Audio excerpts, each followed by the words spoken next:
Hey everyone, and welcome to a pretty little podcast. I'm Allie, Violet Vixen Commissaro. I am down a co-host today. Unfortunately, Jesse was caught in some traveling scheduling issues, but trust me, you won't find a dull moment with these two horror hotties. So fasten your seatbelts because this roller coaster ride will not only entertain you, but will inspire you to your core. While living a lifestyle where every day is Halloween, spooky is sexy, and creepy is cute, their energy is freakishly fun and absolutely infectious. Strap in for a wild ride as these vampire vixens navigate us through the glitz, gore, and glamour of alternative modeling, dish on behind the scenes escapades, and give us an exclusive sneak peek into some upcoming projects. Please welcome bestie bombshells Fallon Detta and Sophia Roberts. Hi guys! How are you? Hey, What's shaking? We're so excited to be it was a here. little bit of a tongue twister, but like I had to fit it all in there for you. Right. I loved it. That's Bestie really bombshells, sweet. that's my We new were like, favorite. this is great. Thanks. Well, I love the fact that you guys love Halloween and We that do. you're We do. that's awesome. Thanks. So there's so much that I want to get into. So I'm gonna just jump right in. Do it. We're ready. We're so Nope. I'm not seated like I'm ready, but I'm ready. Like We're going in. Fallon, you do so many things. So I'm gonna start with the modeling. Go for it. Yes. What got you into modeling? Oh man. So I grew up in a performing arts household. So my dad was in music and my mom was a dance teacher, and she had a dance studio. And when I was a little kid, there was like a thing for like, those dance magazines, like the dance catalogs where it was like, recital costumes or whatever. So I kind of started with that, and then it just kept going. So what brands have you worked with? Oh my gosh. All right. Like just a couple of your favorites. Couple of my favorites back in the day, I did stuff with like Ralph Lauren and Gap, which is so funny because you wouldn't expect that now. And then it progressed into I even like I have to Everything. look. This is like literally everything. everything. It's funny to see even now because you'll look up like spooky Christmas sweater and there's like me from years ago. So like, Too Fast and what's the other one? Sourpuss. And it's a shame Jessie can't be here because she actually knows the owner. Oh, cute. Yeah. It's been like, I don't know. I feel like I've lived multiple lives, and I don't know if I have like dementia at this point because there's so many things that people are like, oh yeah, when you worked on this project and I think it's because I've just gone from like one thing to the next to the next to the next, and there is memorable stuff. But even going through IMDb, I'm like, oh yeah. I'm like, I'm not trying to be rude here, but like I genuinely forgot about it because I've just been doing it for so long, So tell us about your biggest modeling accomplishment. Like, what did you kind of know that you had kind of like made it?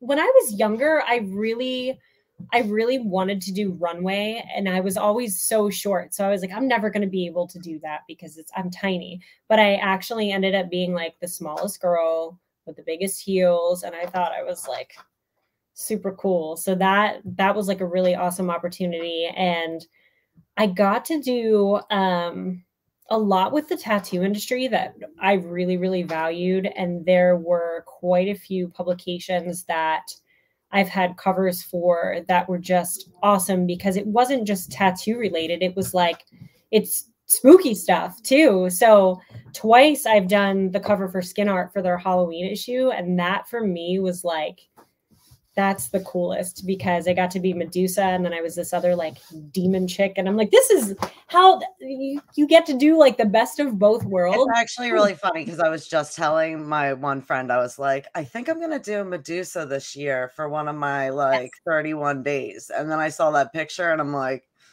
That was a fun shoot.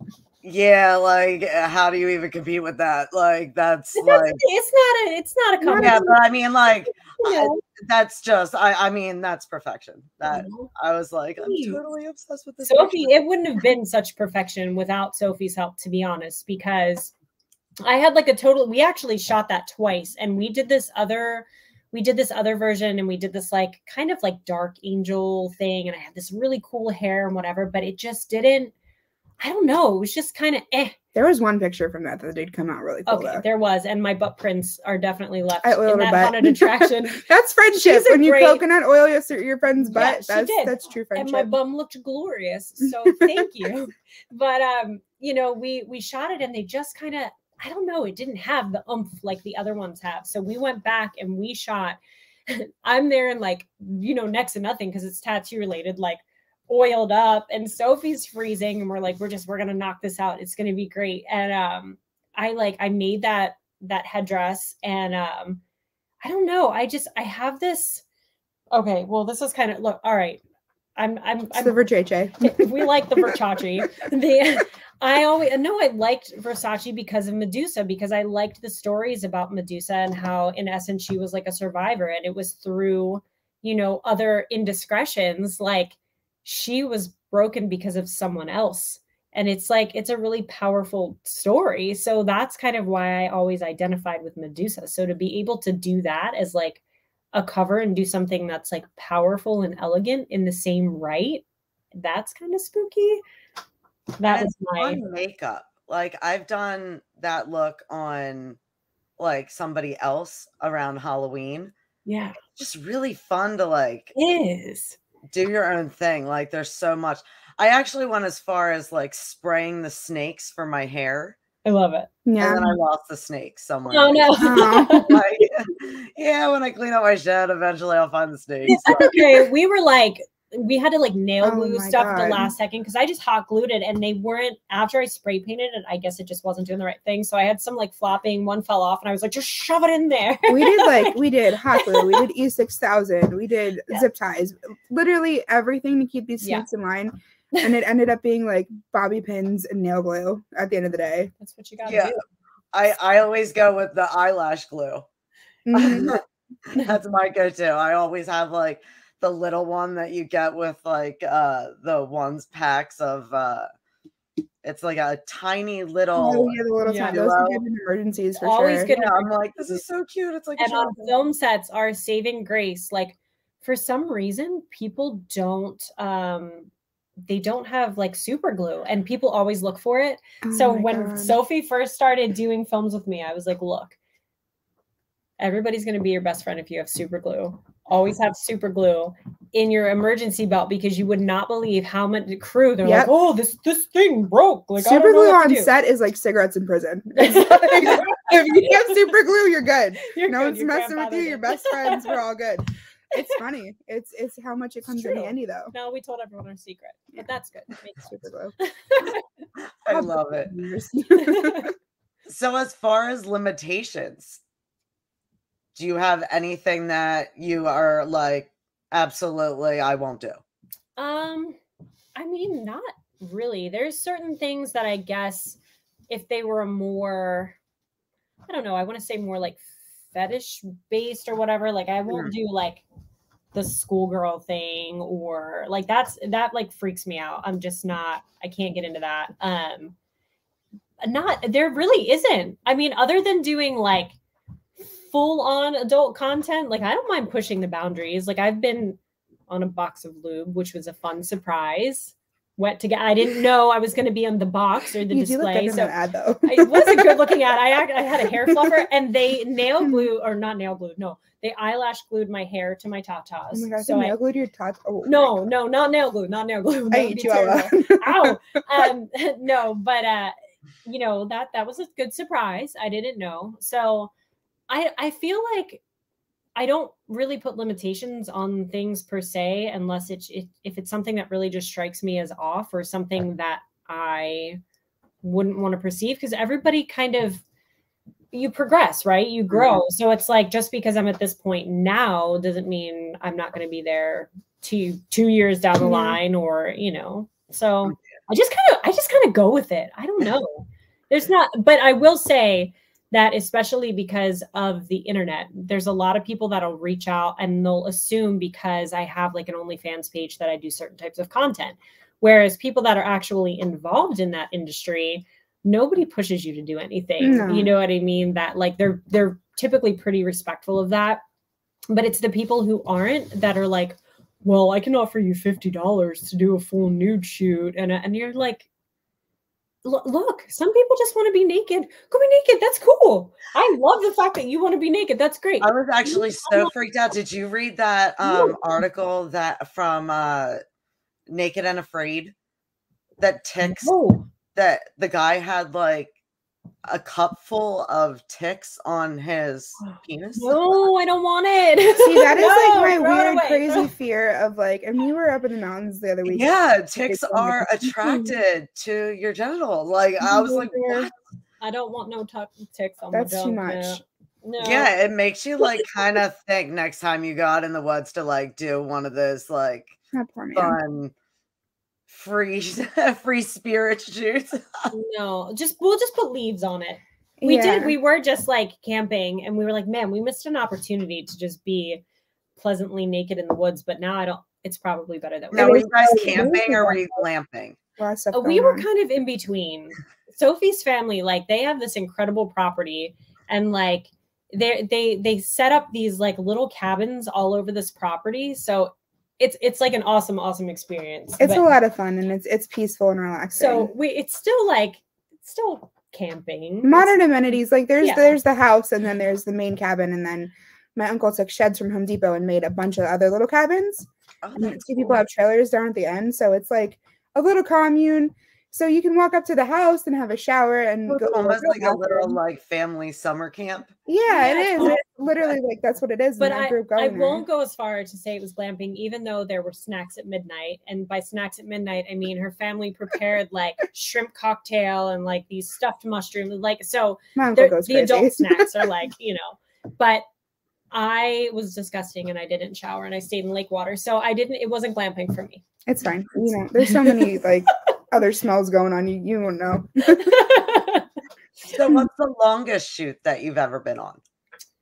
Oh man, longest shoot. So I think probably more from film standpoint, because sometimes you do that in blocks. So certain movies they'll go on for months or whatever. Sucks to suck, we're taking our time on because it's something that we're really passionate about. And the cool thing is because it's not in like a structured studio space, it's not corporately controlled. We can do what we want as we see fit and as we want to do it. Yeah. But there were other things like I worked on this show Banshee that was on Cinemax, and it was awesome. Like such a good time. I got to like yell the Our Father backwards and like say all this stuff in Latin. It was wild. But that was like a course over a couple months, and I would go and come back and go and come back. And then there's one movie that I ended up working. I think you're at 21 movies you've been in and 5 in that's just the IMDb. So that's probably a quarter of what I've done because not everything ends up on IMDb or gets pulled. So yeah. How do you balance it all? Like how do you? I try. She's Superwoman. Don't let her fool you. I just saw this thing and it was like, how do you balance your life? And then it was like this peaceful stream, and then it was like me balancing my life, and it's this kayak like going over a waterfall, and this lady's like, oh. So actually, that looks really inappropriate on camera. Whatever. Wow. But I try to just kind of figure it out as best as I can. And thankfully it's a lot of the people that want to work with me too, that are kind of trying to adjust to my schedule. So it's like, you're only one person, you can only do so much at a time. You know what I mean? So it's like, if this works and this fits into here, then it's meant to be. And if it's not, then like today was crazy. Today I woke up, I did the mom thing. I wrote 2 songs. I got a bunch of content uploaded. I did merch. I got somebody else's Instagram page restored because I'm playing a show in Vegas. And we have all of your sites down below. just flashing. The merch is so Look at it! We love our t-shirts. They're so cute. So yeah, I don't know. You can get all of it at the merch. It's a good question. I don't know how I balance it. I just do it and I hope for the best. Honestly, like that's my strategy. I just keep smiling. She just goes wheels up, and that's. You guys seem like you guys are like a machine, though. That you guys kind of go in, and you've been doing it so long, and like know each other that you guys just kind of go. Yeah. I feel like we have like a starting point and an end point, and then we just ping pong our way through the middle, and we know what our goals are and what we have to do, and we just kind of figure it out. And for us, like, we both have the worst luck. I mean, like, it's bad. Like, if it's gonna go wrong, it goes really wrong. But it's always interesting, though. Right. It's always interesting. It's fun, and it gives us. I think it's given us resources to be like, okay, well, we know that this isn't going to work like it works for normal people. So we always have some kind of like backup plan or some other way to like navigate. Yeah. And it's speaking of which, have you which shoot sticks out to you that you walked into thinking it was going to be a disaster and you got like fire shots from? Oh man, a lot of them actually. Like, there's certain things that if I feel like the stuff that you go in feeling really confident about is the stuff that ends up being like, you know what I mean? Like, for some reason, when you walk in and you're like, oh, I got this, you don't got this. But the things that just kind of seem a little chaotic, maybe because there's a different sense of pressure. Maybe things come out more organically that way. And I feel like that's when I've been the most surprised. And certain stuff with Sucks to Suck, like, Sophie is not an actress. This is the first time I've ever done this. So really? Yes. Yeah. I'm usually behind the scenes in either hair or makeup or art department somehow. And I got goat roped into this. So roped. And everyone started calling it being Fallon tiered. Yeah. But I didn't look.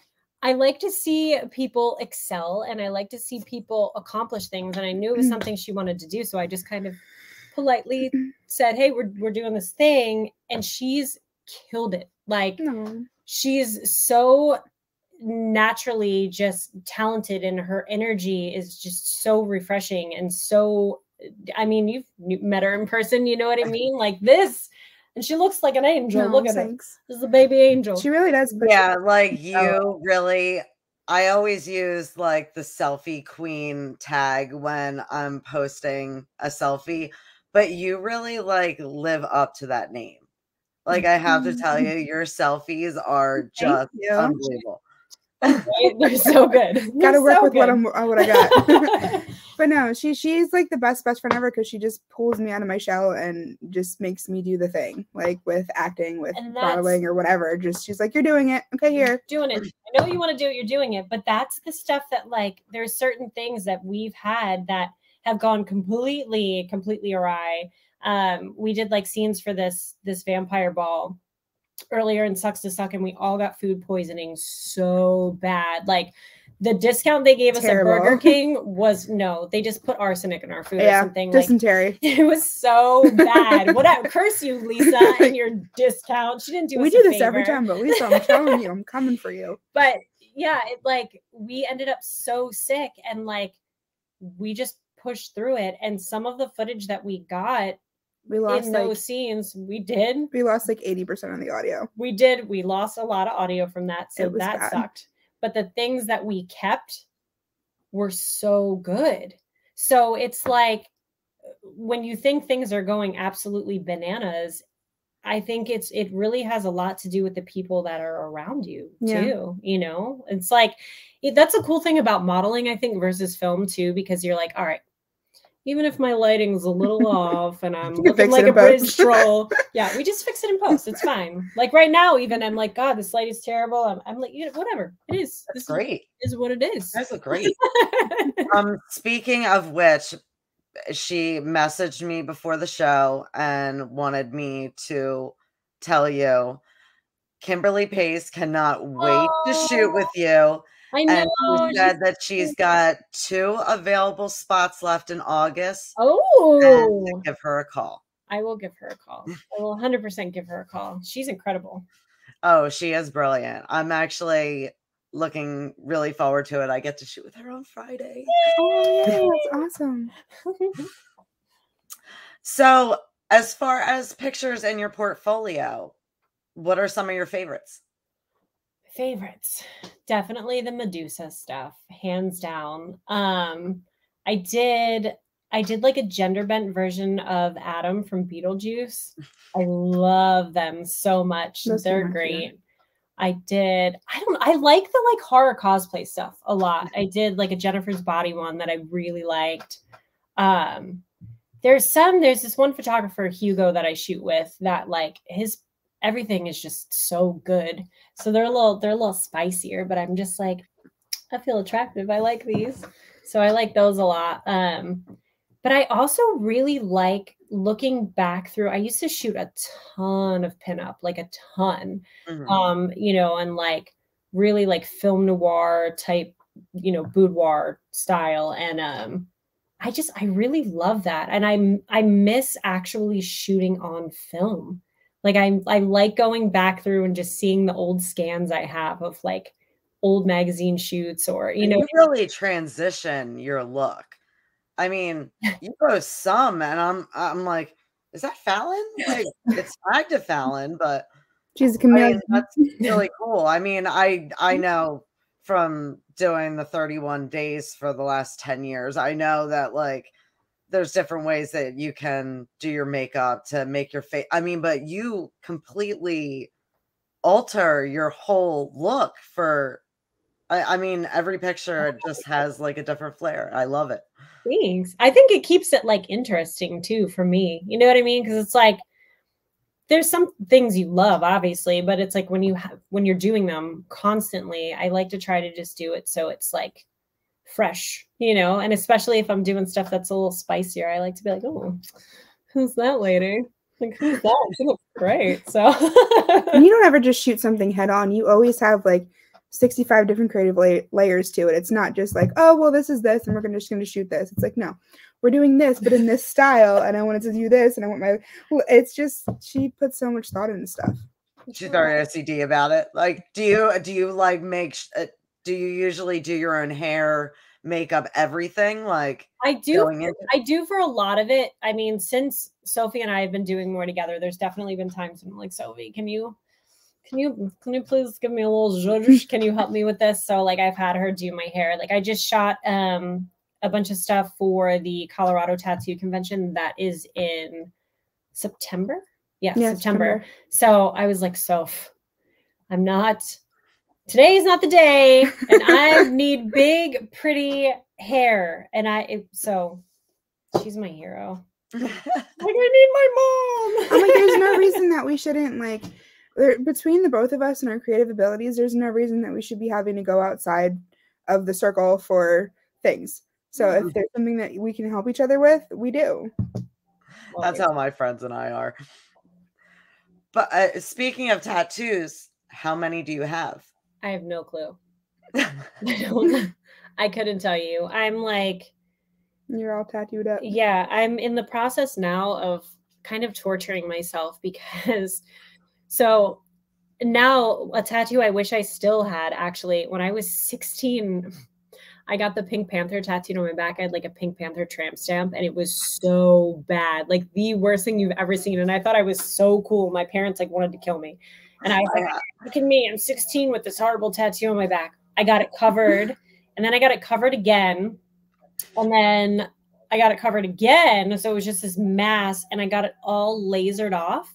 So I re-outlined the entire thing, and I was like, how bad was the lasering? It sucked. It was terrible. So I went like 8 or 9 times, re-outlined the entire thing, didn't like it. It just wasn't the right thing. So I lasered all of that off again. So now I'm finally going through that whole process, and I'm like, man, I am old now, because this is like, can I have numbing cream? Like it's brutal. I feel like, and he's like, Justin Bolonsky's doing it, and he he's like, so compared to other people, like he's pretty tame. You know what I mean? Like he's not like, Durr. So I'm like, why is this so terrible? Why? But I say yeah, I remember when I first started getting them, like back in the day, they used to like really hurt. Yeah. And now when you get them, it's like, oh, you started. Like that's it's cool. All right. Yeah, there's certain spots of this I'm like, like the top of my like butt crack. I'm not a fan. It's the worst for me, actually. Was that relaxed that I like almost fell asleep for. Right, yeah, arms I feel like they're not bad. Yeah, she wasn't. I have a zombie hairdresser. She's yeah, they're I feel like their arms are not that crazy. It's anytime they got by the joints or anything, that's when I'm like, how many do you have? I have, well, it's pretty much just my side of my arm down, and I have a couple random ones on my back from when I was 16 too that need to go guys, but I think we all, like, if you started getting them young, like everybody has that one they either wish they covered up or like they've covered up like more than once. I'm kind of mad now that I covered that one up because it's so bad. Like I found a picture of it a couple months ago and I was like, I should have just put a pretty frame around it, like, and made that it should be like, what I did. I should get like little picture frames around mine. My mom found it. We were in the middle of an Aldi's, and I bent over to pick up a can for her, and she was like, "What is that?" I'm like, "It's Sharpie." She's like, licking my back, like trying to. Oh no, Teresa! Yeah, she was mad. I have one on my back that I got when I was really young, and I should have known better. Like, it was a sketchy situation to begin with, so I just should have known better. And it was supposed to be Marilyn Monroe, and it was supposed to be the picture of her with the dress, like, coming out. No, you still have it. It did not look like Marilyn Monroe, and it was a cover-up. So it has diamonds underneath with my ex's eyes. So then I did Marilyn over top. Well, she didn't look like Marilyn. She looked more like Manson, the man. Then I had to turn her into a zombie. And now, years later, it's just a mess. I feel like everybody has some form of tattoo that's involved with their ex. I mean, I have my little weird ghost. But I had an ex that tattooed my name like right on his junk, which was pretty intense. And I was like, his brother did it too, which is even weirder. Plot thickens. Wow. Good luck. I had an artist that actually had a spiral going into the middle with like Prince Albert. I'm like, how? Like, and he did it all himself. I'm like, what? I knew a guy that did that too. He did $100 bill on his shaft, and it was very like he did it himself. And first off, like you have to keep yourself erect for that, and then do that yourself. Hardcore. I could. How do you know? But how does that? I don't know, dude. Yeah, that takes a whole different kind of person. No, at a tattoo shop, and they like it was like a 2-person process, but they weren't keeping anything anyway. It was just stretching. I wonder if they have to take something in order to stay hard that long. I don't know. I feel like you would have to. I mean, this guy claims he didn't, but I mean, I feel like you would have to because I mean, like if you have to stay hard for a period of time and $1 bill, that's like detailed. Yeah, and it was like very realistic.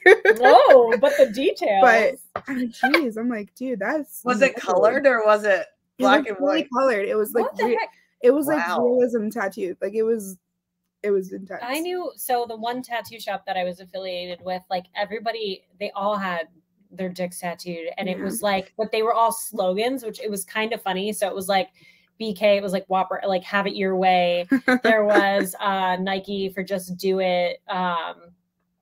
Like what was it? Is it Ram? Like Ram Top or whatever. So like they all had like a slogan, and then the one guy had like a tuxedo jacket because he was like, I'm dressed for every occasion. I love that. Like, that's the best one. He wins. Yeah, he totally wins. Sucked as like I used to watch that show on MTV with my friends, and I would be like, oh, I would definitely go on and let one of you pick a tattoo, and they're all looking at me like, we would not let you pick our tattoo. Like there is no. I think that would be so fun. Like, because we wouldn't do anything malicious, and when they do just do stuff like that, I'm like, this has got to be written in, and like something's weird here, because like why would you do that to your friend? Like, that show definitely needs to come back, or they need to put on Ink Master like best friends, like something along those lines. That would be fun.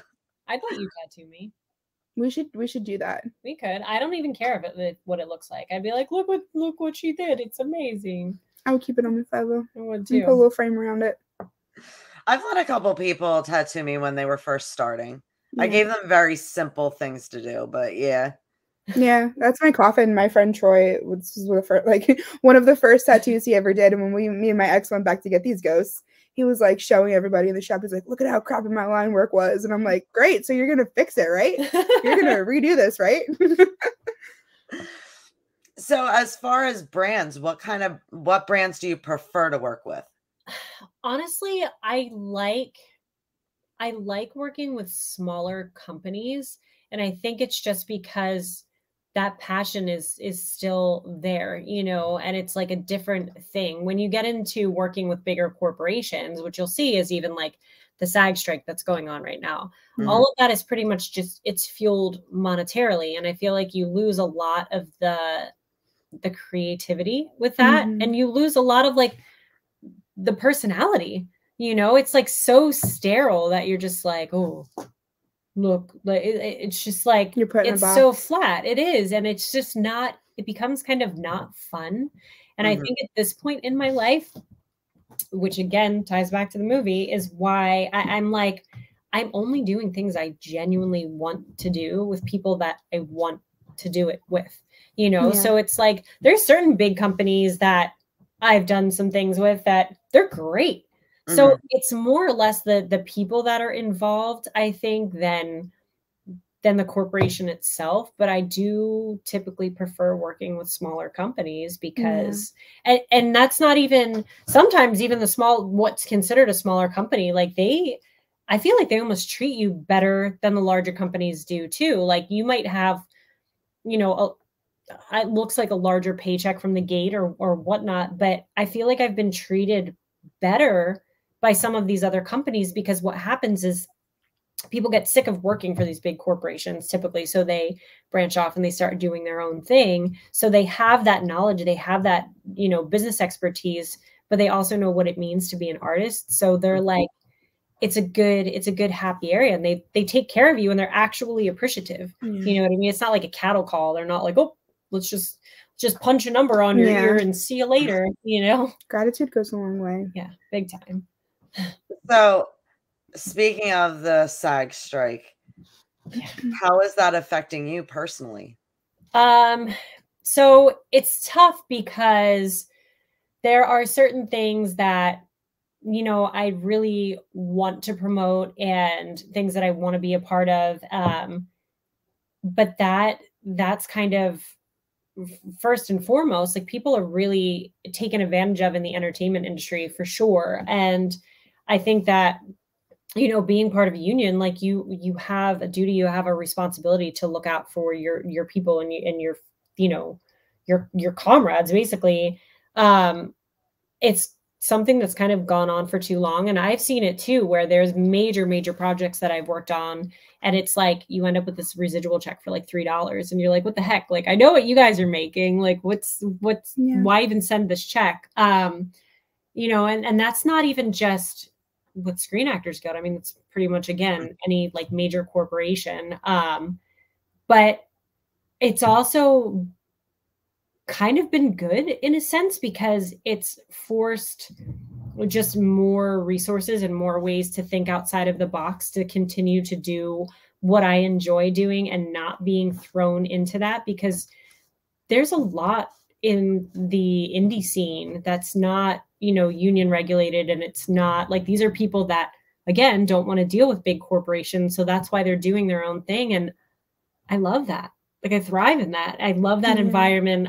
You know, even if it's grittier days or whatnot, it's really fulfilling. And I feel like it almost, when things shut down for like COVID, you know what I mean? Like people had to find different ways to do things. Like this has been like, hey, well, but we can do this, or we can try to collaborate on this, or we can try something different. So I think it's been refreshing, because a lot of people got stuck into that I'm just going to go punch a time clock. I'm going to take this job because I need it for my benefits. I just need this. And it's just like this robot mentality where you just have to do things to survive.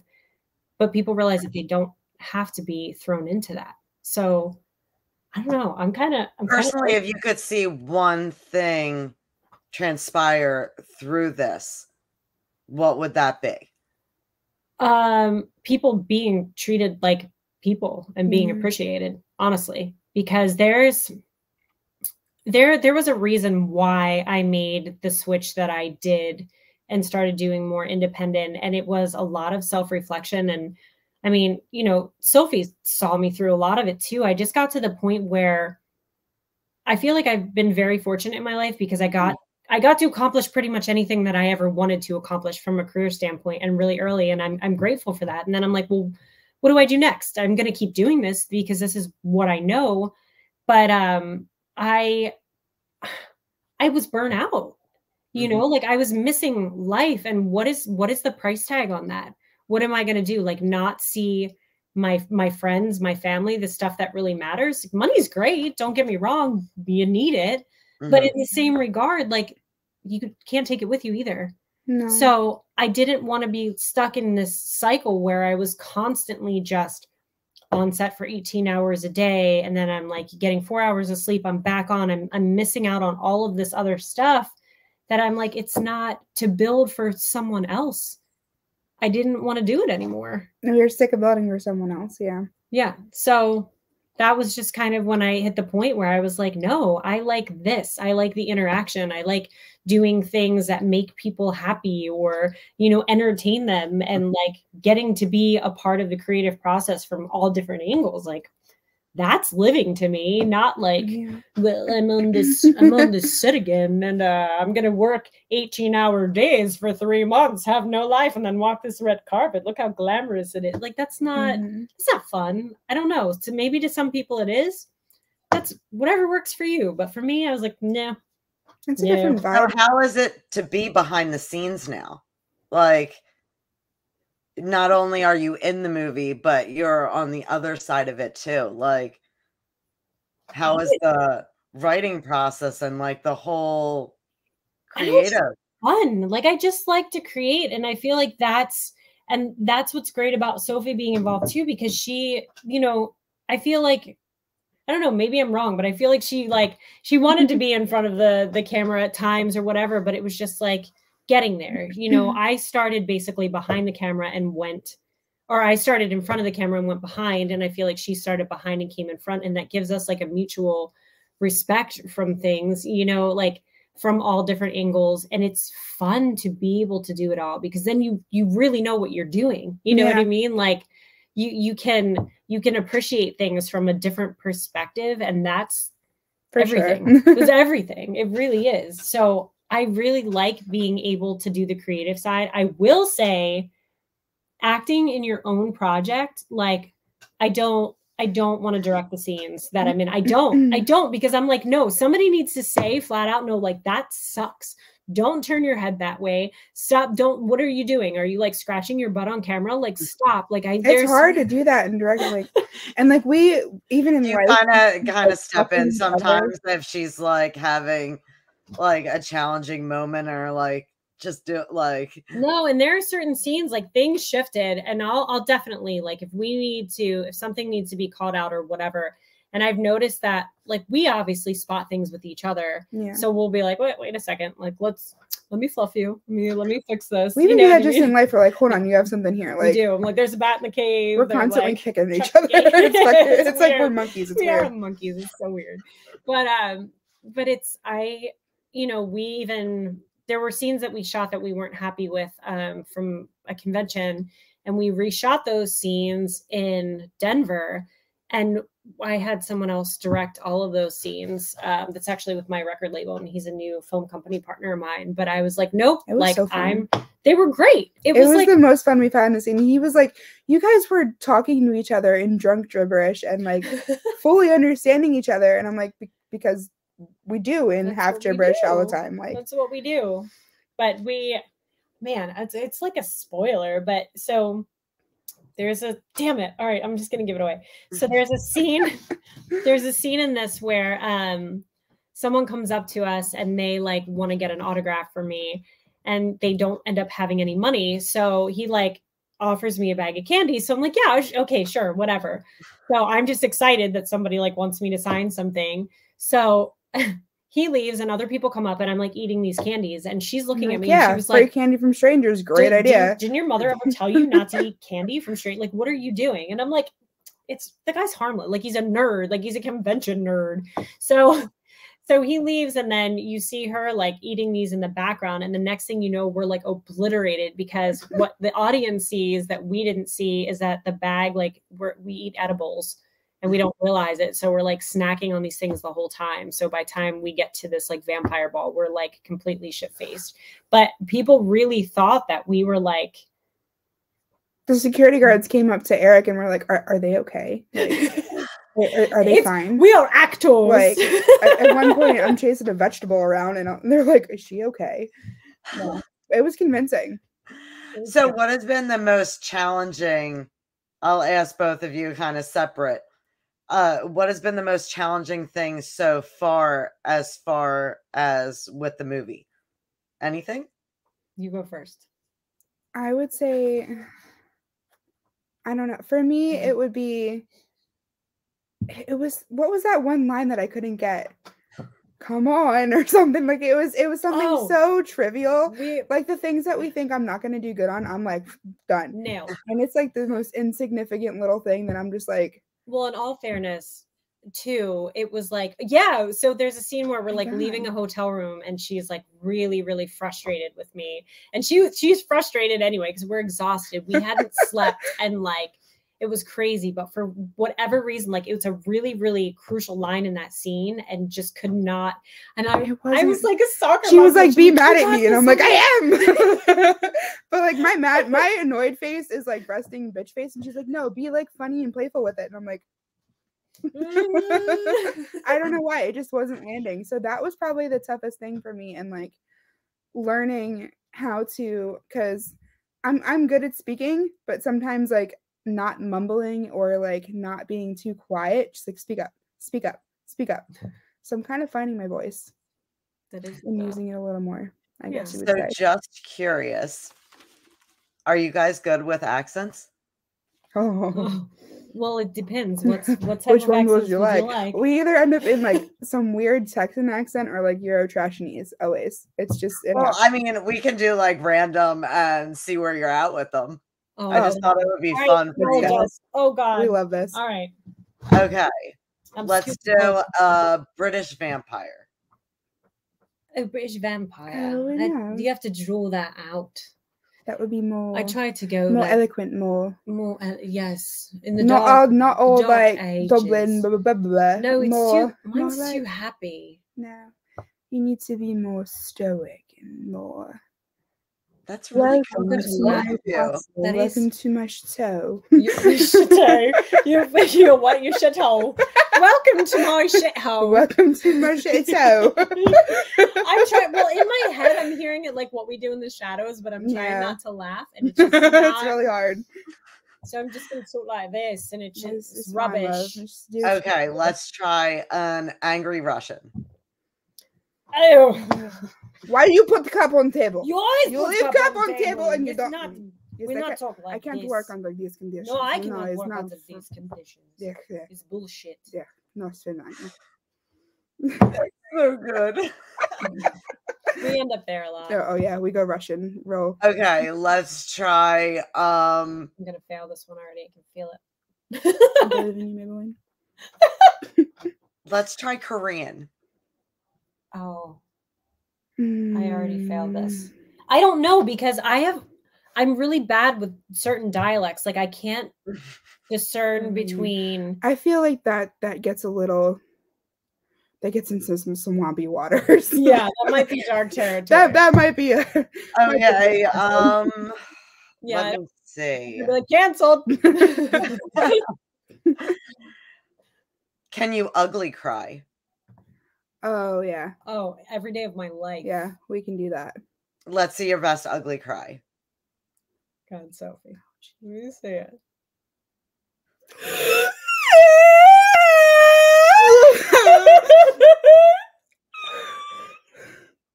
I can't. This looks like my normal face. It's not attractive. You have a hat to hide how weird you look right now. I don't. This is how I feel. Oh my gosh. So, okay, a Bond girl. A Bond girl. Hold on.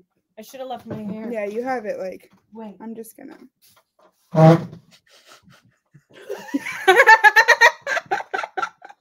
Let me put that back so you don't see my gray hairs. I didn't have time to do my hair. It's fine. It's Okay, you're playing an air Scottish bagpipe. An air Scottish Air bag. Scott, like the big one. Yup. But you gotta like, you gotta blow on it. I will What's say wrong with at that? funerals, Don't you have to hold it nothing like a makes me baby? cry like a bagpipe. Yeah, it's more like I don't know. Okay. This is like the sign language for like. Okay, this is a question for you guys. If you had to marry, date, and kill Oh man. Homer Simpson, Peter Griffith, or Hank Hill? I'd marry Hank Hill because he seems attentive at least. He seems attentive. I'd bang Peter and I'd kill Homer. You know, I think you're right. I think Homer you're right. gets on my nerves too much. He's just too. I can't deal with insufficiency. Like if you can't be a little self-sufficient, No. Homer No, is just lost. I don't think you're wrong. Yeah. That's too much dough for me. Yeah. Would you cut your hair into a mullet for a role? Hell yeah, let's go. I would cut a very nice lace front into a mullet. That's You would not know it's not mine. I might do it. I might do You know it. what? Go full send. Whatever. Let's It's go. fine. Chop it off. That's I'll, awesome. like shave the sides and like get it tattooed. I want it weird. Yeah. Like it would have to be weird. It would have to be one like- of those like exceptionally over the top, like fancy mullets that these kids like do Billy these Ray days. Cyrus mullet. But when I was kind of thinking like Joe Dirtish. Like, Oh, if you heck had to like, Oh yeah, count me in on that one. Here's your down. Here's some whistling bungholes. Let's go. So I'm sure you both get such weird messages in your inbox. Can you think of the last just weird message that you got?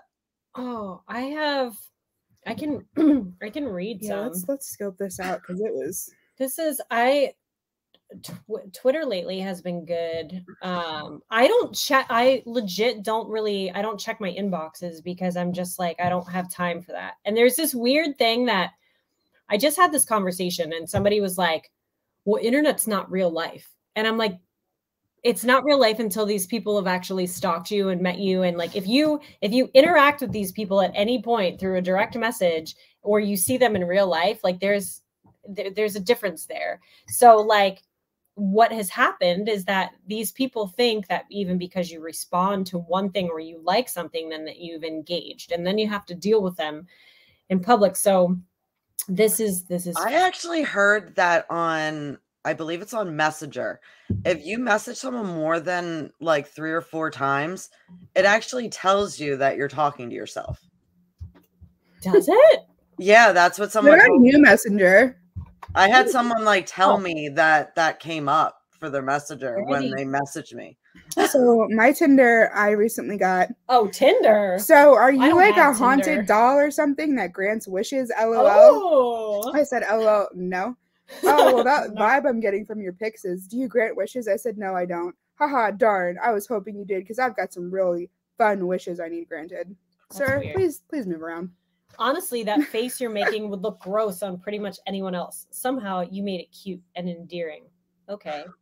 Thank you. Starting off strong. Thanks. Let's see. I look into the void and the void stares back. Snip. Wait, there's more. These comments are great though. So really bitty, cutie, pretty, beautiful. Pardon the lack of poetry. A day without the latest photo of you is one less in my life to smile anew. Corny. I know, but if you like corny, I'm a winner. Aye.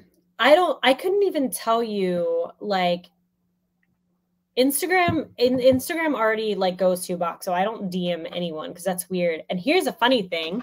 Here's a great Fallon fact. I am banned from Tinder for life.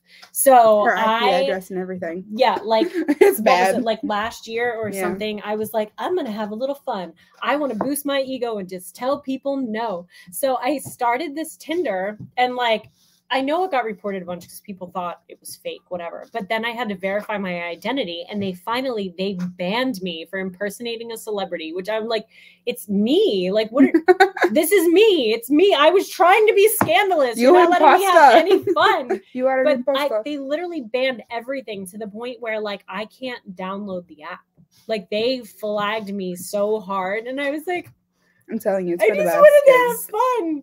I just wanted to have fun. So that's fine. So if you see me on any dating app, it's actually not me. And if it was Tinder, I couldn't even be there if I wanted to be. So speaking of which, have you ever had anybody like pretend to be you, like catfish someone? All the time. And actually like 6 months ago or something, this is why I'm so weird with social media. Like, there's like troll pages, people make those, whatever. Oh yeah.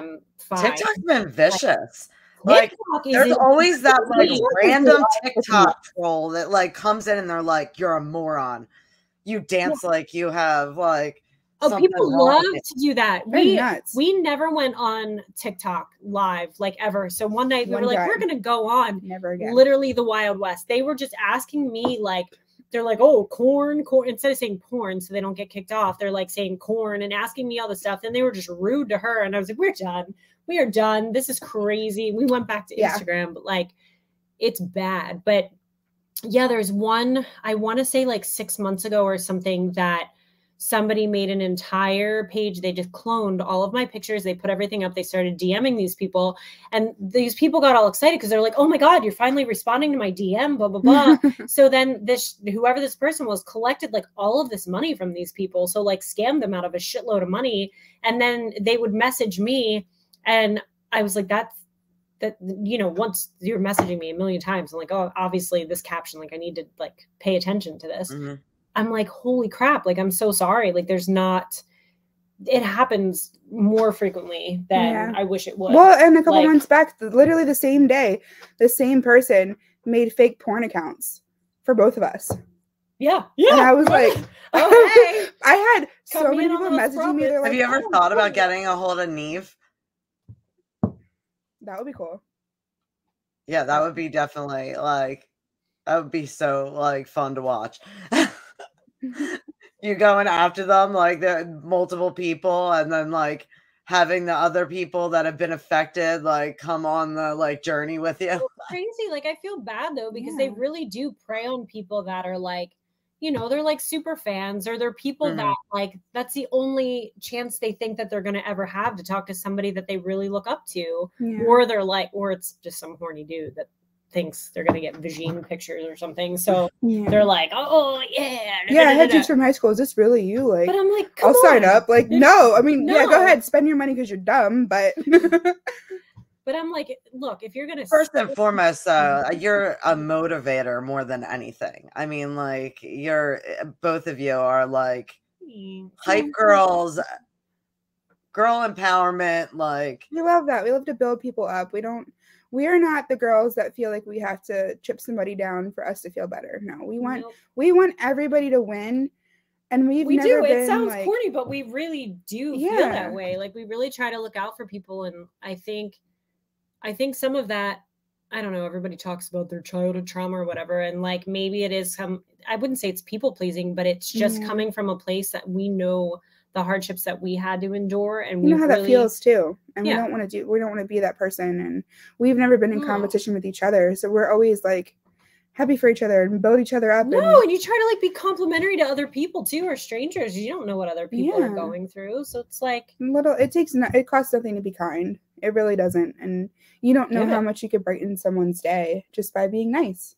That's what I try to tell that's one of the like major things that I like say to my son every day. Like, even when you're passing someone, just give them a smile. It could literally change the whole dynamic of their day. Some people look at you like you're crazy, too, but that's fine. Like, you should always be the girl that straightens another girl's crown and doesn't have to take it off and or let other people know that something's wrong. Like, hey, girl, your tag's sticking out, or hey, like, you know what I mean? Just like help and don't make it obvious, because there's those girls that'll point that out and be like, oh, yeah, your eyeliner is so off, ha ha ha. Like, no, it's not. I've found with those kind of people, because I get that a lot. Especially because, I mean, I just go out and it's like however I'm feeling. Yeah. So, I mean, like, I get those comments a lot. And I kind of have gotten to the point, I'll let it go to a point. But then, like, I kind of want to make them kind of feel like an idiot for just being mean. Yeah. Yeah. You just tell them, you know, I hope you find peace. I hope you go touch grass. That's our go-to. Like, if somebody's really having a thing, we're like, you know what? You have a great day. Go see the sunshine. Get out of the basement, get please. That vitamin D. Go. Like, I'm sure when you've been done up in, like, with the blood and everything, or I mean, I've had people stop me and they're like, you're hideous. And I'm like, yeah, but I don't look hideous once this is off. I'm just done up for Halloween. Oh, I don't care. I'm all for it. I'm like, there were times. Give us all the goo. Right. There were times working at the haunt where I'm like, no, do this, do that. Like, I would just get as disgusting as possible, because that was like my goal. Like, people get really bent over the contacts. Yeah, people do get freak out. Weird, right? Like, I've had people tell me that I'm evil when I wear the contacts. Like, I had the Manson eyes the one night, and I wore them out to the bar, and like I had a woman that like would not leave me alone until I was like in the bathroom, like trying to get these out of my eyes so that she would just like back off. I don't know. I think with us, like, because of being in it, we just got to a point where I wouldn't say that we're desensitized by it, but maybe to some degree. I feel like there's always going to be somebody. You're always going to be the villain in somebody's story. And I like to joke around and say the villain is usually better dressed anyway. So, you know, like, you kind of got to just take it for what it is. And I'm like, I realize that it's 100% poking the bear. It is 100% poking the bear. And it's a little of my own self-enjoyment. But when somebody's really that miserable, I just get to a point where I feed it. I provoke it. Like, if somebody's going to stare at me, I'm going to give you a reason to stare at me. Like, I'm going to make it weird. I'm going to make it as weird and as awkward as possible, because I just don't. Locked in already. I'm like, I make an ass out of myself daily. Like, nothing that anyone else says or does about this point, or at this point in my life, is gonna. I already did it to myself. So yeah, I think I'm kind of immune to it too. Like, I tell the producer, I'm like, listen, anything that you find that you want to make a short, like making fun of me, go for it. I don't care. I think it's still floating around. Like, it was like a Twitter or something where it was like all of these freeze frames of me, like, moving at the most awkward angles. And it was like, look, not everybody looks good from every angle. Cool. I feel, and she always gives me shit for this, because I'm like, everybody's got their insecurities or whatever. But they literally took all of these freeze frames of me. So I looked like legit Pinocchio. Like, everything was so stretched out or morphed or like awkward or whatever. And it was like hating on my nose. And I was like, that's the only thing that you have to say. And you know what? With us, every time that it's a hate comment, it's either about my weight or about her nose. And it's like, okay, that's what else? What else you got? What else? Like, people think it's okay to go on and do that. No, and it starts with the same people I found too, like random strangers that have like 3 friends. Yes, and no profile picture. Right. And it's like, it'll be the same random people that watch everything you do, and they start it, and then they wrote people in on these same comments. So like any other, like, nobody would bother with that. Yeah. These people started, and then it's like a domino effect. And like, I really just don't give a shit anymore. No, at this point, I'm just like, okay, well, your dad thinks I'm hot, so don't make me your stepmom take away your phone privileges. So as far as with the movie, where are we at with Sucks to Suck? Okay, so we got a ton shot. I'd say we were at like 60%, and we had footage from the beginning, as typical indie stuff goes, where you're like, nothing's going wrong. well, we spoke too soon. So we lost a bunch of audio, and certain things were just not, it didn't have the right feel for what I was going for. Like, it's interesting to explain the story. So you say it's like, you know, it's a horror comedy, but at the core of it, I don't want to say it's a Lifetime movie because it's not, but it is a friendship story too. And I think there was a lot going on that other aspects were trying to push it in a certain direction to kind of alienate that. And I love that about the story, because I wrote this because I just wanted to have a good time with my friends. And and as the more that I wrote, I started getting involved in all of this stuff. Like, I was talking to philanthropists, and like, you know, the 4 different ways that people climb to fame through the internet, and like this whole process. So I want people to take it as an entertainment thing. It's not supposed to be some prolific thing, but on the back end of that, I wrote things a certain way because if you do pay attention, there's like an actual core meaning to all of this, as goofy as it is, which isn't something that typically happens. But I'm like, you know, even doing music now, it's like, is this your brand? Is this? No, it's not. I don't know what my brand is. Look, I'm just here. I just work here. Like, I just want to have a good time, and I don't want to be pushed into a box. Right. So I'm going to try to do as many things that I can. And so many people, even when they saw the little snippets from the beginning, were inspired by it. So I wanted to stay true to that. So I ended up reworking the entire ending, and I didn't want to do it just to do it. And then, like, of course, there's normal production snags and things getting held off. So we need a block of money to finish this last little bit. And there have been people that have offered crazy amounts of money, or big corporate things, stupid or amounts of money, like ridiculous amounts of money. And I'm looking at it because I was like, well, we need to get it done by this timeline. And then I was like, you know what? We don't. We need to do things in the way that we set out to do things. And the way that we set out to do things was to do it on our terms, to do it as a fun thing. It's not like we're doing it for it to be some big, crazy, profitable thing. Is it lying? I'm wondering if people did want to donate. Yes. How would they go about donating? It can go to either my Cash App or my PayPal, because that goes right into the film fund. So everything, I believe they're down below. Yeah, they should be down below. Yeah. But yeah, a big part of why I wrote it too is, and it's ironic that the Screen Actors Guild strike happened, was people being manipulated, and things that I had been through in the past, and just seeing all of these people like take advantage of someone that genuinely wanted to do something better with their life. And I'm like explaining this to these people, and I can't tell you, there was at least 5 instances where someone tried to put up a decent amount of money, and we would have meetings and everything was fine. Sophie and I were on our way to one to pick up a check to finish all the way to Philly, and then we drive. Well, this guy starts with, well, you're going to be my date to the premiere, right? And you're like, I'm like, listen, I'm not. This isn't me. This isn't like a bartering chip. Like, this is, if something you want to be a part of, that's great, and I appreciate that. But this isn't a dating service. This isn't like, you know what I mean? Just because we do what we do, that they can take advantage and and do that's what they want. And there was somebody else that offered $2.9 million, and it was very oddly specific. And I was like, okay, this feels weird. And I get why it was that amount, but it ended up, it's the same thing. And there's big corporations that have tried to step in. There's, you know, people that wanted me to pull Sophie from the project because she's not a known actress. That's not why I wrote it.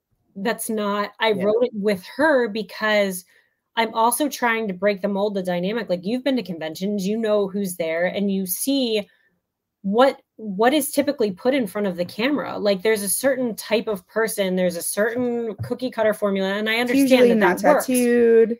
Like, they don't look like us. No. And I wanted to be able to. I think it's also about the way they are. Like, I met a lot of the people that were there, and I talked with all of them. You guys have a real personable, I mean, as soon as I went up and told you who I was, I mean, come behind, let's talk, like, blah, blah, blah. Like, I got the feeling even from some of the other ones that were doing like little projects, they didn't feel like they cared about their audience. Like you guys were there, like you cared about your whole setup. You cared about talking to people and like, it was nice. You like that lighting? Well, we just want to that's like the main reason for this film too. We want to connect with people and have them feel seen as well. So for you to come up to our booth, we're going to make you feel like family. We're going to talk to you. We're going to make sure that you're engaged and interested. Like I would never have someone come up to me like, oh, tell me about that. Yeah, hold on. Like, no, you don't ever want someone to feel written off because you don't know how much courage or intimidation they had to fight through just to come up and talk to you. And there is, I mean, being realistic, there is a time and a place. Like if I step away for a second, or if I need a minute to myself, or, you know, I'll say, hey, like, I have no problem. Like, I'll take a picture with you back at the booth or whatever, you know. Like, so just give me a second. Yeah. And I'll set boundaries there. But in the same regard, like, I wanted to do a project that felt more organic. And I'm working on all this other stuff. And I'm looking at these people that, you know, it's like, a lot of people that do cosplay, or a lot of people that come to these conventions, like they portray these characters and they so desperately just want to feel seen, or they want to feel like there's something in their mind that they're never going to accomplish, or they feel like they're not good enough and they're not, you know, I just wanted it. Yeah. I wanted it to be different. And I wanted to have, you know, all types of people. And I wanted it to feel like it was a more inclusive thing. So whether you think it sucks, I don't care. Yeah, that's what drove me every time I felt like I wasn't doing good, or I wasn't, or whatever. Like I'm pushing through. I literally just want people to come and have a good time and walk away from it. Like, if nothing more, they laughed and they got to spend some time with their friends. And they're like, I can relate to that, because a lot of the stuff that we've done in this too, it's literally genuine friendship. Like, we went stepbrother style on a lot of it. Like, I wrote the script and I was like, listen, this is our starting point. This is our stopping point. These are our key points.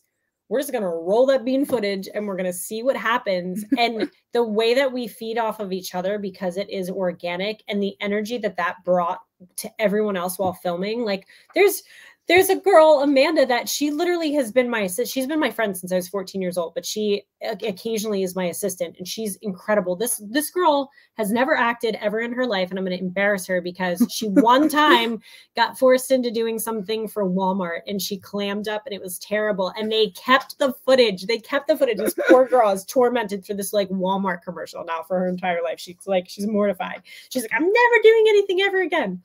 Well, let's say I was persuasive. So anyway, she ended up being one of the killers in this project. And like, she was so worried about getting it wrong that it ended up being so over dramatic, and like, it's awesome. It was so perfect. And this girl put her all into this project so hard, and I couldn't be more proud of her. But like, we did a song that's already released, that's in the movie. And she was like, can you just play that song? Play that was song. Our motivation that night. Play that song, the was whole the motivation. Time. So I played it the entire time, and we had such a blast. Like, it literally is like you're 16 years old just hanging out. Now, is your music on the soundtrack?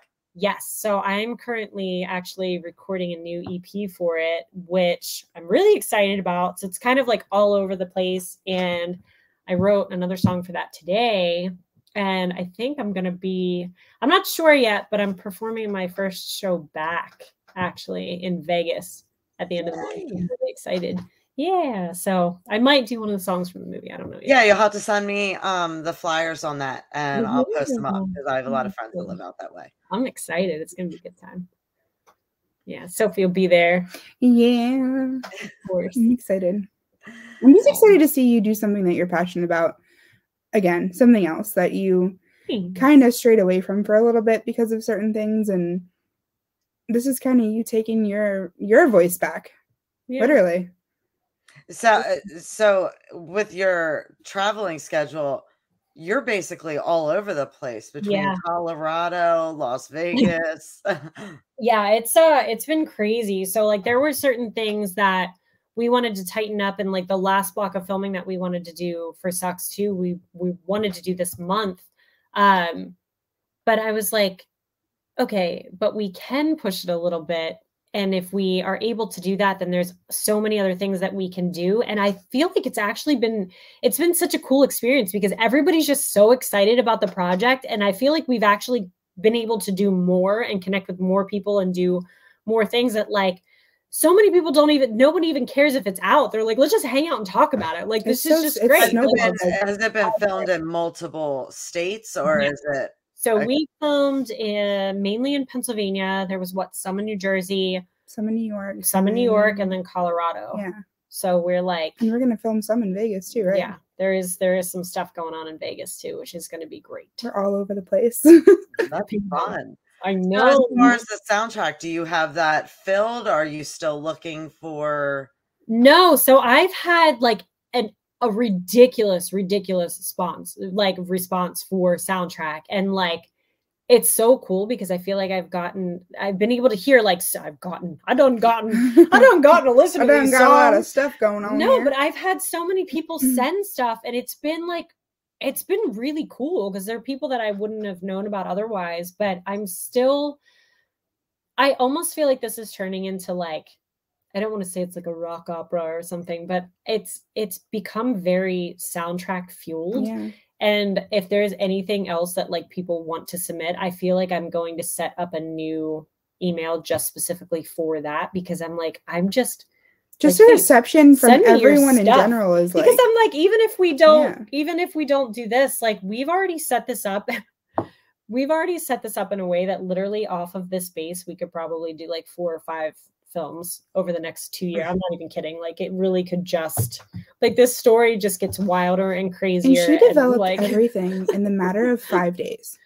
Really? That's what people need to realize. From conception to like wheels on the ground, we're going to start filming. It was 5 days. That's crazy. They didn't really play around. We had funding within 10 days. Like it was nuts. So as far as your song on what kind of music is that?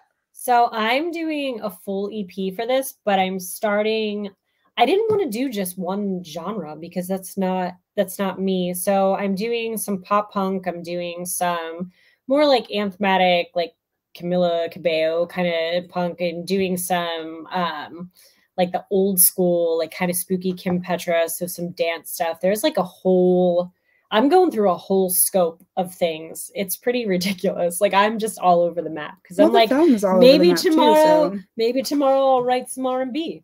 It just depends what I'm feeling. So I'm just having a great time with it. So the one that I'm working on now is like really, really pop punk. It's like somebody listened to it today and they're like, this is like Alanis Morissette meets like Blink-182. And I was like, you're getting your email out. Alanis, but okay, it's definitely adolescent reminiscent. Okay. Like I'm reliving my youth. Leave me alone. Yes. I'm healing my inner child. It's the theme. So what goes into a murder scene? Oh gosh. From which part? From both angles. What, like, on average, let's say a severed head. What goes into doing? Yeah, severed head really is a lot. So there's ways. I mean, you can go practical, you can go VFX. So you have to write it, then you have to have it coming to life. So you have to do everything in preparation for that. If you're going to actually like take someone's head off, we going old school? Let's go old school. We like old school. So are we going to go generic? Are we going to do like your head rolls off and there's a wig and there's like a melon smash kind of situation, which is still one of my favorites. I don't even care. We do that in Sucks for sure. Or are you going to like mold their head? Casting someone's head is like 2 full days just for that. Yeah. Have you had both of you had your heads casted? I haven't had my head casted, but I've casted someone. Yeah, it's a process. Because you have to make sure all of the hair is slick back Vaseline, so nothing can be ripped out of someone's coconut. And then you have to do the whole molding process and the demolding, and then going in and fine lining and making sure everything's smooth before you actually pour your mold. It's intense. Yeah, it's a whole process. And so don't even get into blood splatter. Like that's a whole nother. You got to take it, and you got to paint it, and you got to hair punch, and you got to line up all your shots after you do it, and you got to prep, and you got to prep your stump. It's a lot. It is a lot. It's fun. Now, do you guys do a lot with green screens, or do you more go for like the natural?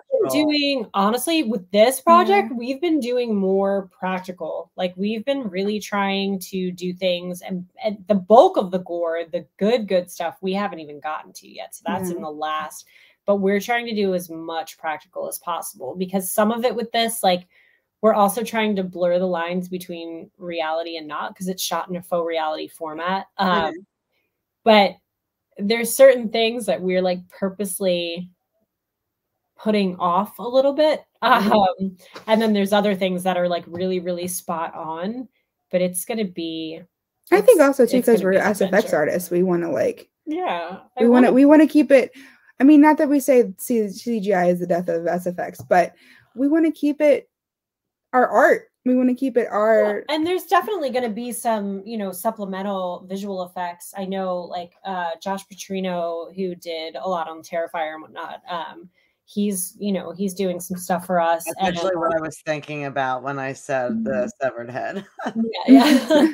So we're not going to have a talking severed head. No. Spoiler. And there's not a spiritual element there. There's nobody's possessed. You're not going to be questioning that. I'm sure you're going to be questioning a lot of other things, like what the hell is wrong with these girls? But questions. It's fine. There's no talking head in our rap video ending. I think when you find that sweet spot in between visual effects and practical effects is when you really marry it and you make it your own, and you make it that perfect blend. And it's not like, oh, well, this is all just done over a computer. People really put time into this. People really put thought into this, and you use both and you make it work. Yeah. Oh, I know. Even with the 31 days, I mean, like some of those like take time. I remember I did the Corpse Bride, and I mean, it took me a couple days to even like get the dress right. Like I kept like doing it, and then it was just missing that little thing. I'm like, oh, I'll just add a little bit more. But so as far as cosplay, what would you say is your favorite thing to dress up as? Oh man, I really like doing stuff that I haven't seen. Like there's been a couple things recently. So I know what you're gonna say. Do you know? You don't know this one. So I like doing things that are weird. And so now I'll know if anybody else does it where they got it. So the last time I was in Colorado, we went past a Popeye's chicken, and I was like, Popeye's chicken, get in the flash. And I was like, holy shit, I want to do a cosplay of Little Nicky. And like chicken, and he was like, wait, you want to, my record label manager was like, you want to be a piece of chicken, like Popeye's chicken? And I was like, no, you don't get it. Like sexy Little Nicky. Like, I just want to sit there in a cutoff parka eating some Popeye's chicken. Like, that's so weird. That's so weird. I've never seen that. When have you ever seen that? You've never seen it. I remember years ago, I had my friend had got me some McDonald's, and I was sitting there and I was trying to come up with something to do for like the Halloween look. So I did like this creepy, like, I mean, like I had like snarling teeth and like just the whole, just gnarly looking. And literally just did my TikToks and my photos eating the chicken McNuggets and the fries. I had like fries hanging out of my mouth and the whole. I love it. I'm all about like taking the different. I want to try Wendy. She's one of the ones coming up. I could see that. Yeah, she's got a cute vibe. I have to find exactly like how I want to go about it. You got to make sure that you have the collar that says "mom," because you ever notice that her collar says "mom." That's so weird. Weird. Yeah, I'm thinking about doing like maybe that or Pippi Longstocking, like one of those where like you put the like bendable like the wire and the braids. Yeah. I don't know. I like doing different stuff, and there is a lingerie company that I modeled for that they did some Halloween stuff, and they sent me this Lily Munster.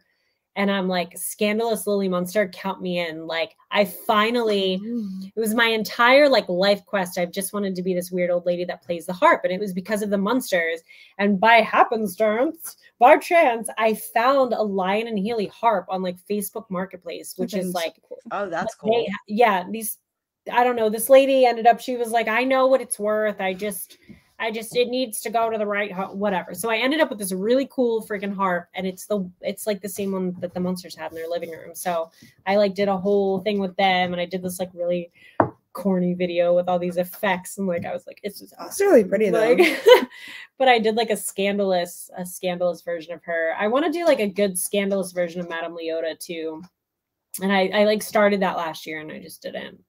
I don't know. It would be really cool if you could like even get a picture of you, like find someone that has like a what's it called for dead people? I'm blanking, but the cars, a hearse. Oh, a hearse, yeah. Yeah, find somebody that has a hearse and be playing like your harp up on the hood. That'd be fun. Harp on the hood of the. I think it'd probably dent the hood, but yeah, we could try it. The thing's so heavy. I had to lug it with like 3 people. It's massive. Did you learn how to play it? Like, can you actually? So I wanted to. I had this plan in my head, but I started like I redid some of the gold leafing on it, and then I was like, okay, I'm going to order strings for this thing. They're so expensive. Like, it's so expensive, and I need so much work because it's from like 1923 what or did you something. say it was like $800 a string or something? Like, it's not that crazy, but it's a lot. Like, it's like each pack of strings is like $200 or something for this thing. So I'm like, it looks good the way it is. It's fine for now. It's for display, and then later maybe we do something else. You know, I don't know. So we'll see. It's my goal. It's in my Come here, 6. Oh, do you have your friend? Come here, 6. We want to see your friend. Come here. Oh. I didn't bring a friend. I should have. Oh, Poppers. Hello, Poppers. Hello, you baby. So cute. Yeah, she's been being a little bum back on my bed. I like had one of my blankets, and she like moved it and made a whole little dome thing for herself. So she was nuzzled. Sweet little baby. Don't blame her. So as far as future projects, what do you there's so much stuff for the future that you can think of? There are 2 movies right now that are on my IMDb. This is funny. They're on there. I can say they're on there, but I can't say what they are. So if you go, it's so silly. If you go and you look at my IMDb, you'll see what's going on with that. And we have like a ton of stuff coming up with Sucks and all of this other music stuff and all of these other appearances. It's just like, there's a lot. It's a lot going on. There's a lot. Actually, I wanted to ask you, since you're a writer, what's your favorite book? I like the Lemony Snicket series, hands down. Like that whole series is it's my kryptonite. It really is. And it's funny because I was never a big reader. Like as a kid, I wasn't. Like I was more the outside adventurer, explorer, like make believe, you know. But then my parents were like going through some stuff, and my mom was like, "We're going to your grandparents' mountain house for the week," and I was like, "Okay." So we went, and I was so bored. And usually I loved it up there, but I was just like, "Oh God!" And I went, and she had all of these books that were actually pretty interesting, and a lot of them were biographies. And I remember there was one on Marilyn Monroe, and my mom was like, "Come on, we're going to the lake," and I was like, "I'm reading this book, like I'm reading this book." So like that kind of got me started on. I liked biographies, and I liked how things were made or how things came to be. Like never like a history person, but that is what I thought was cool about Lemony Snicket too, because I was like, oh, I can relate to this because my life too is shit, but I'm making the best of it. And then something else goes wrong, but they're so intelligently written and constructed. Like there's layers. Onions have layers. Ogres have layers. Like they're based around so many other like literary works that maybe I wasn't even aware of. So I like them, and I like morbid French poetry. That's my like Charles Baudelaire. Delightful. That's what I do. I'm like maybe even a Reader's Digest here and there. That's like an old lady. Well, since you're both actresses, what's your favorite movies? Oh, this is tough because I usually just go back to childhood favorites, to be honest. Yeah. Like, yeah, I do too. my scope of movies, I think when I base things off now, it's like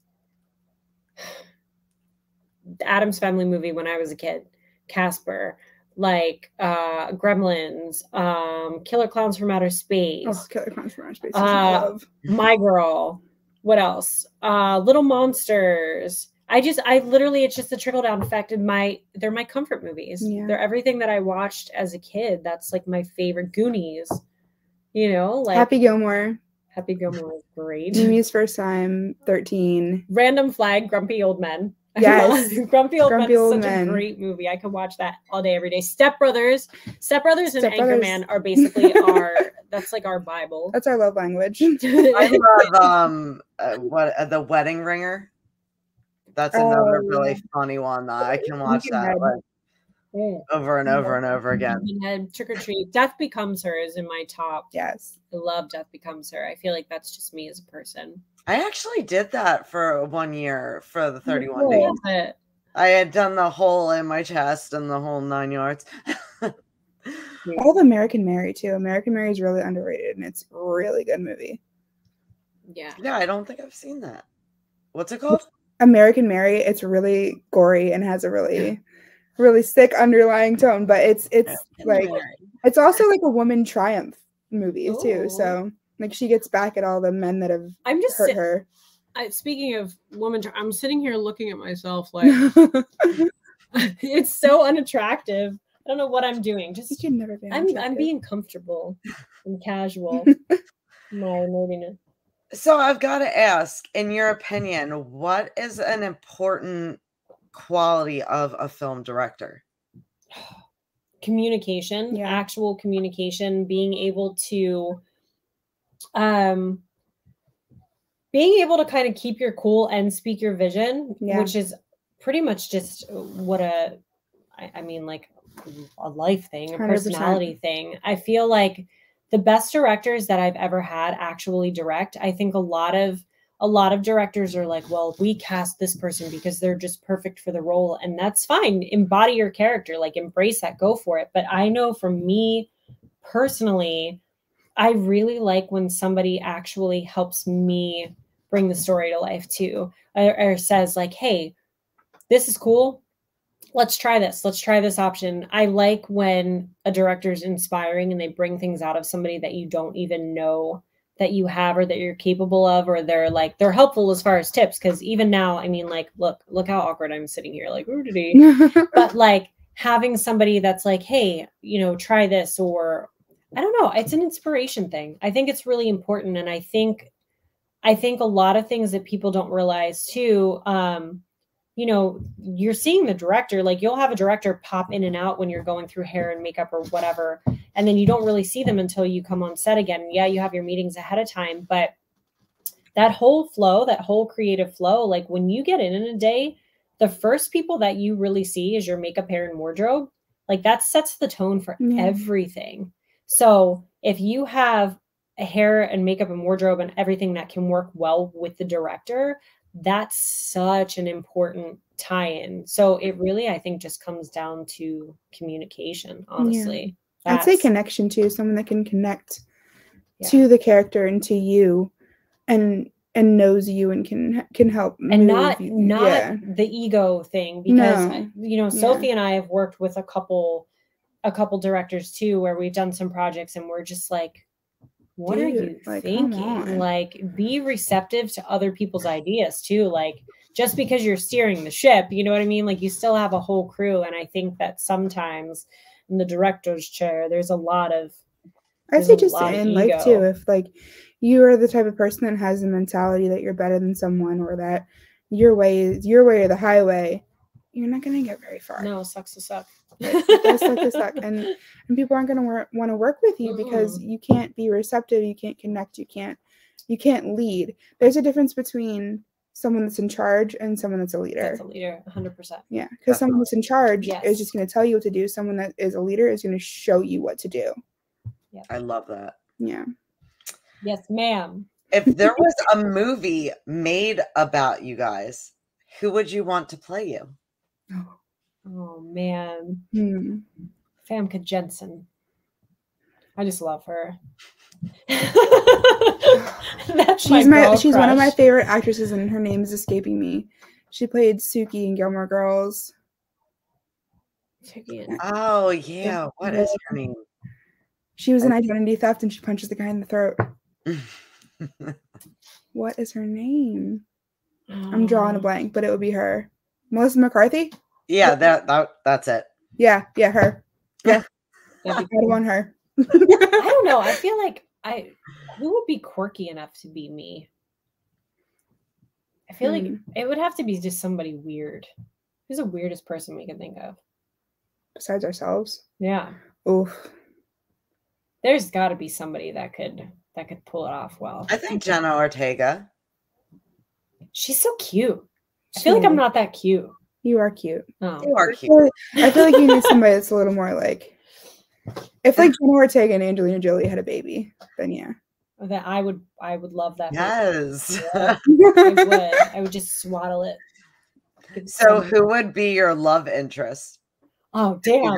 To pick to play one. Oh. Okay. Are we doing this from a professional standpoint or from an R-type standpoint? Or you were writing the movie? No, if we were doing an R-type standpoint, it'd be a dumpster fire. My track record. It would be the guy that played the mountain in Game of Thrones. Like, if you don't look like you can hug a tree and snap it in half, I don't want any part of it. We have very different tastes in men too. It's so funny because I like big, giant, stocky men. I don't even know what my taste in men is. You like skinny little emo boys. I don't like skinny little emo boys. I don't know what I like. I'm just a meatball floating in the sauce. Actually, I could see Megan Fox.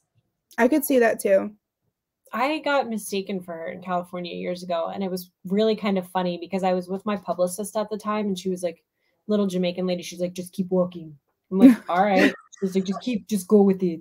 I'm like, okay. And it was so awkward. And they finally got up and they were like, oh, sorry. But they still I still got a really cool experience. I feel like visually that girl that's the rapper, she would Snow. You and Snow look so alike. Snow, it's so funny. There were people for years like confusing us. And she sent me the nicest message and she was like, girl, people keep saying that like I look like you or vice versa. And like she's like, I'm flattered because you are fucking hot. So I was like, she's like, I hope you're not offended. I was like, not at all. No. She's so cool though. She's really sweet.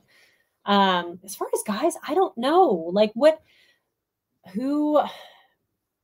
just want somebody cool. Who's cool? I can see that that girl, something Wolf. She's a YouTuber, a gamer. She kind of has a similar look. Like if you put the glasses on. I think I know who you're talking about. Yes, she's cute. She has like an extra S in her name. Like it starts with I know. Oh, it's not the Jenna Marbles girl, right? No. Jen, that's a way wrong person, not her. Jackson. I'd say that girl's name. I get that a lot. Name is Wolf. Sniper Wolf. Oh, now I don't know who you're talking about. I have no clue about it. Who would I want to be a love interest? I feel like I wanted to I want like the Hollywood version. Okay, so like in Pee-wee where it was like what Burt Reynolds or somebody played like him and it was like so over the top. I feel like who would ever play my love interest would need to be so far off from what I would actually Ron Perlman. I mean, I love him though. He's so cool. He's such a nice person. Can it be Will Ferrell? please. Can it be Will Ferrell? Oh, that would be awesome. Or like crop top cowbell, Will Ferrell. Needs more cowbell. Or like, what about Steve Carell? What about Steve Carell? It would have been Paul Rubens. R.I.P. I'm so sad.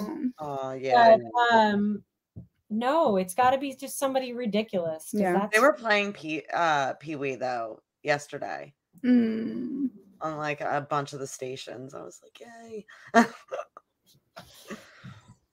Yeah, it would be really ridiculous. Sad. I just want it to be somebody ridiculous. I think Will Ferrell would be perfect. Will Ferrell would be great. Or Steve Carell. Steve Carell. I just made it so fancy. Oh, wait. Or like a Johnny Depp, or like even like if Tim Burton I feel like had like took on a view. Great. I would do that. Please do that to me. But I would want it to be like the weird, I wouldn't say quite Sweeney Todd. If we could blend Sweeney Todd, Johnny Depp, and Pirates, Johnny Depp, it's somewhere in the middle. Yeah. I feel like you'd have to throw a little Benny and June in there too. Yeah. Scissor hands. I know. Okay. I can see it now with the doop, doop, doop. Yep. I see what you're saying, what type of people I date. Thank you. So with all the projects you get basically hit up with, how do you choose which project you... If it doesn't speak to my soul and it doesn't have good energy around it, seriously, I don't do it. Like if I don't get a good vibe from people and it's not really my friends at this point, I just don't do it. I don't. She tells me the same thing. She's like, no, you're not doing that. Nope. No, that's not. There's definitely some things where I'm like, okay, well, it's decent enough money. It is what it is. I'll go and do it. But for the most part, like at this point now, I'm so selective that if it's not even like doing podcasts and stuff, we get asked so much. It's like inundating. And it's not that we don't like doing them or talking, but you don't have time for all of that. So the time that we spend, we want to spend it with our friends, or you know what I mean? Like, she's driving the bus with everything, with Sex to Suck and everything too. And I work a full-time job and do other side things. And it's like, our time is precious to us. So we want to spend it and put it into the people that we care about. How do you go about managing to make sure that everything is like time effective with production? Lots of lists. I'm so old school about it. I'm pen and paper. Like I carry around, like even writing music now, I'm like meticulous with writing things down, and the palms of our hands, there's always something written. Something. No, but it's effective. It is, because you don't forget it. Like vibrant. Like, no, it really does help to just have something. I don't know if it's like more of a muscle memory thing, but like going old school and I can't look, I text for shit anyway. So me, or I'm one of those people that won't send one long text message. It's like 60. We'll text each other the lists just so we have the backup lists too. Like we'll text things too. Like, oh, we're just texting this for reference. Like, but everything, it doesn't matter what it is now. Like in executing shot lists, for filming, whatever, even if like we don't have a storyboard for a specific thing, like everything's laid out. I feel like that's kind of become our routine to balance other things, because if we have like the visual representation in front of us, we're like, all right, stop jacking off, like do what you need to do. You know what I mean? So that's it. That's the key. Mm-hmm. So have you ever had to do like a makeout scene with someone in a movie and just not had any chemistry with them? Not like full on makeout scenes. Like I did some really funny stuff that was awesome. This wasn't even like a chemistry situation, but I did this movie called Heart of the Beast, and this guy's like, I play Ida Marquez, and this guy's like flirting with her at the bar, and she's like flirting back, and like my awkward winks in the movie, it's great. It looks so bad. So she's like walking out of the bar at the end of the night, and it rains, and he like jumps with an umbrella, and she's like, oh, like what do I owe my hero? And his friends are in the background, they're like, give him a blowjob, blah, blah, blah. And she's like, oh God, like she's like, this this is crazy. And she's like, well, why don't you just walk me home? And then it flashes to her like handcuffing this guy to the bed. And he's like, you know, like, and I'm like, yeah, you like that? Like, let me change into something more comfortable and going through this whole thing. But the thing is, the guy has a fear of monsters under the bed. So that's why he's like really freaking out, not because he's into it.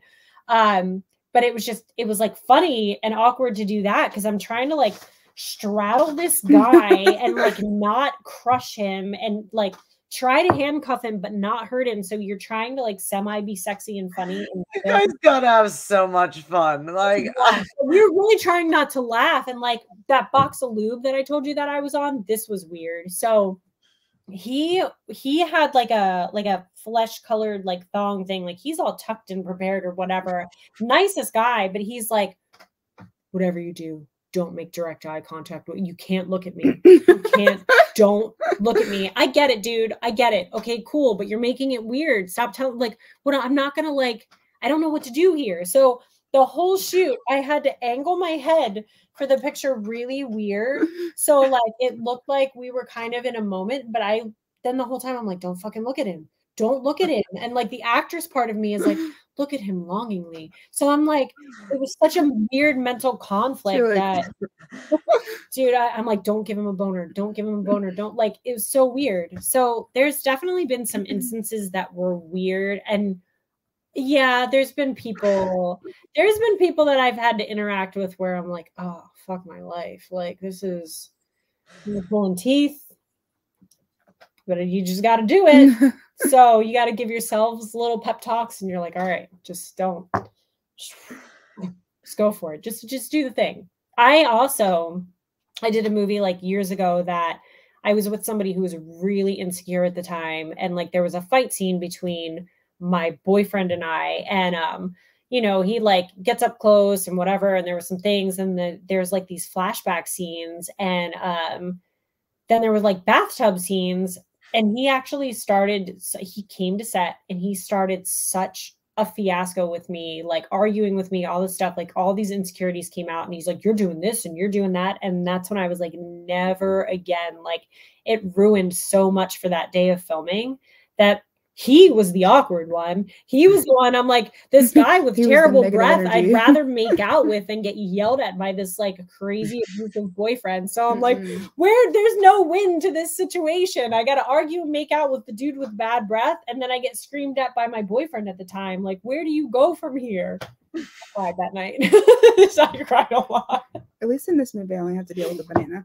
Yeah, she only has to make out with a banana.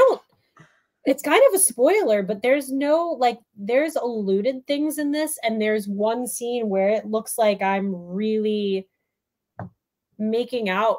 It looks like I'm doing more than making out in one scene. And then there's a scene with Michael Vampire and and you're like, oh shit.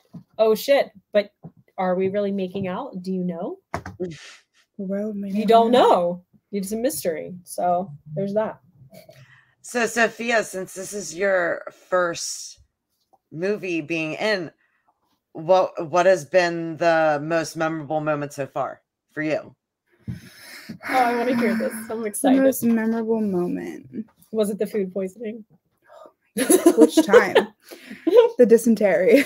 Was that a luxurious hotel room accommodations? I would just say being like just received and celebrated and told I'm doing a good job by like everybody I've been around. Even Michael Vampire was like, I get it. I see why you're here. And I was like, thanks, man. That's pretty cool of you to say that. Like, oh, that's gotta make you feel good. Yeah, it does. Like it, and everybody's just been so nice. And they're like, you're so good at this. Like you're doing such a great job. Like, and I'm like, well, thanks. I'm just doing my best. I'm just doing what I do.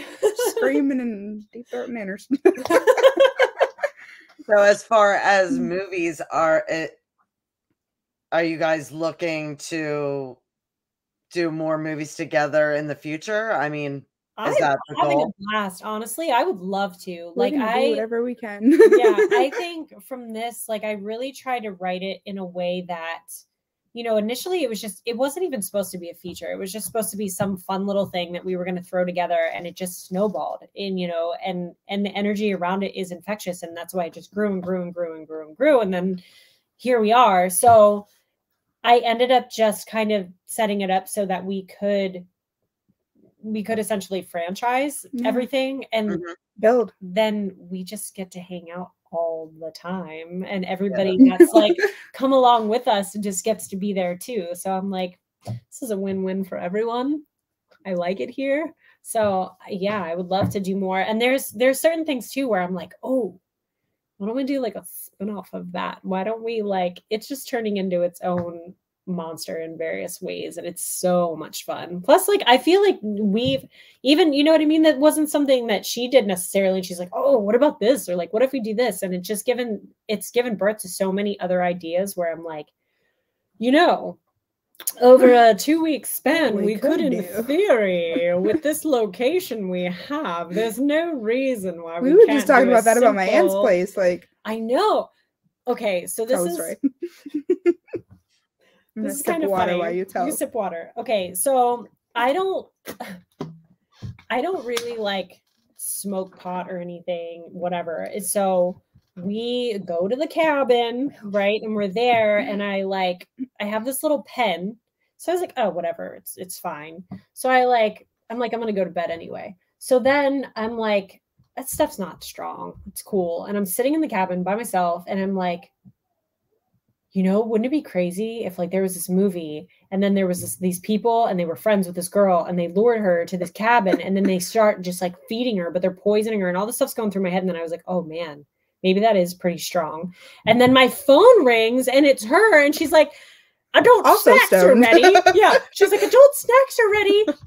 There's shrimp. There's shrimp cocktail. We got mushrooms. We got all this stuff. And she goes, do you want those? And I just went, yes. I was happy walking through the woods, here's your food. And she's like, dude, I had the weirdest.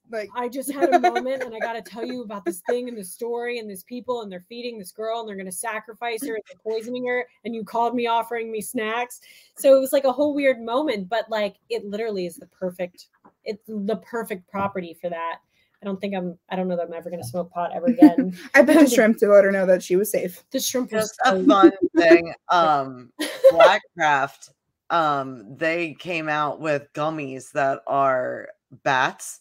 Oh, that's cool. Of course, we had to try them. So a bunch of us, I got them for $4.20.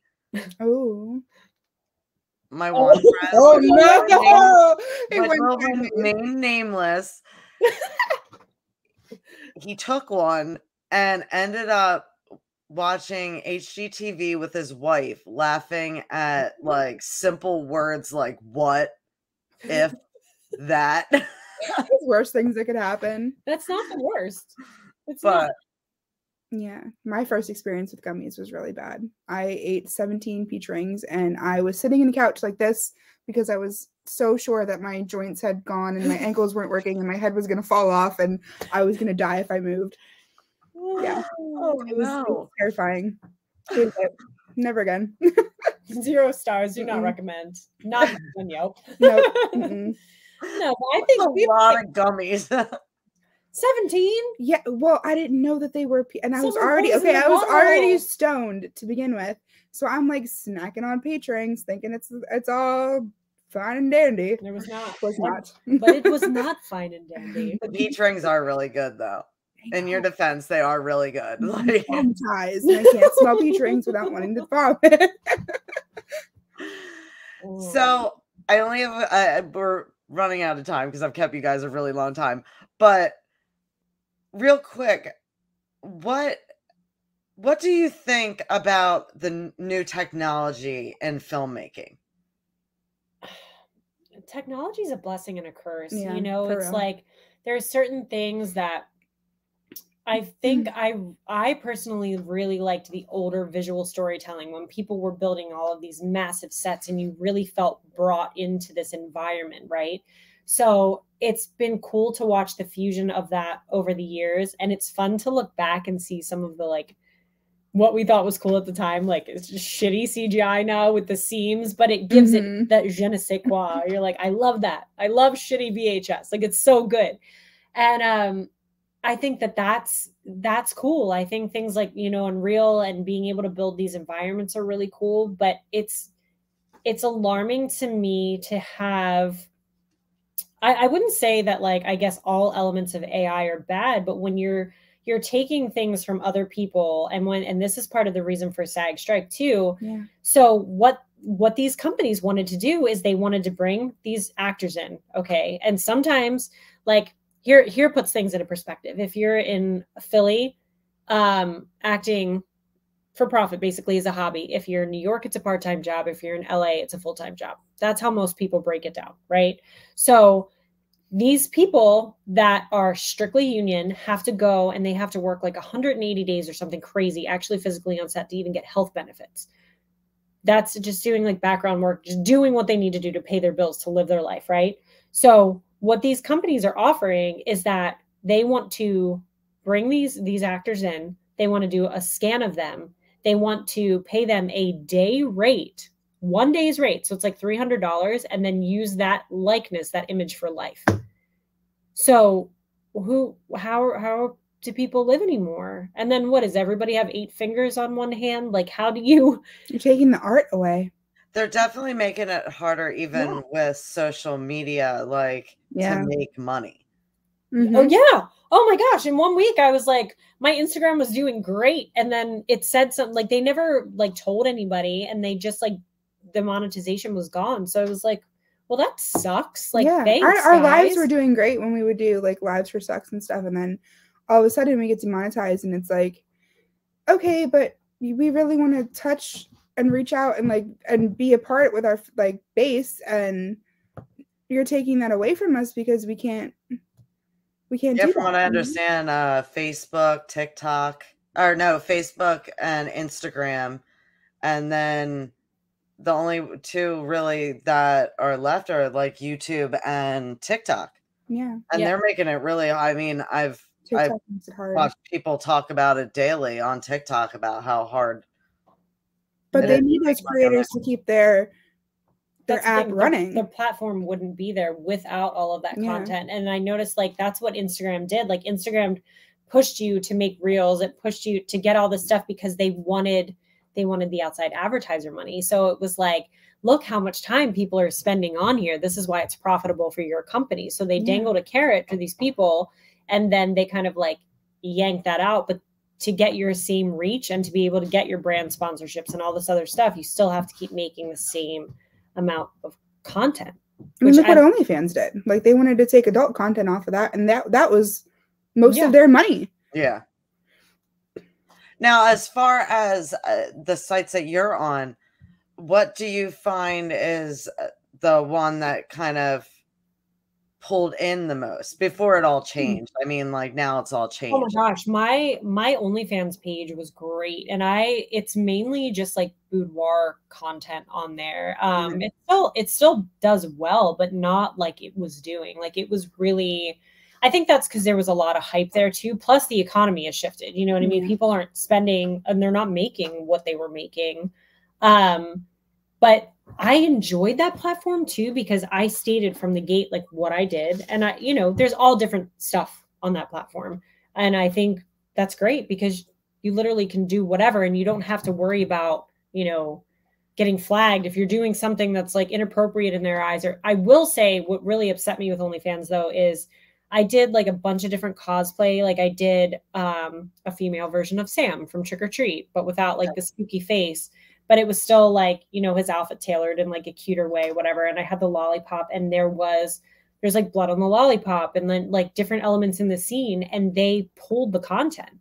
So they said it was like inappropriate. It was not like the most minute amount of blood, honestly. It happened to me too. I get it. Yeah. So, that was pulled, and I was just like, what the heck? And like, I felt bad because people already paid for that content. It's not like they took the money back from that, but I was just kind of like, oh, that sucks. So I didn't make a big thing of it. And if anybody from there like messaged me about it, then I would just email it to them directly, because I'm like, look, you paid for it, whatever. And I was like, I'll just call that. I get hit on TikTok a lot if I have anything with a knife.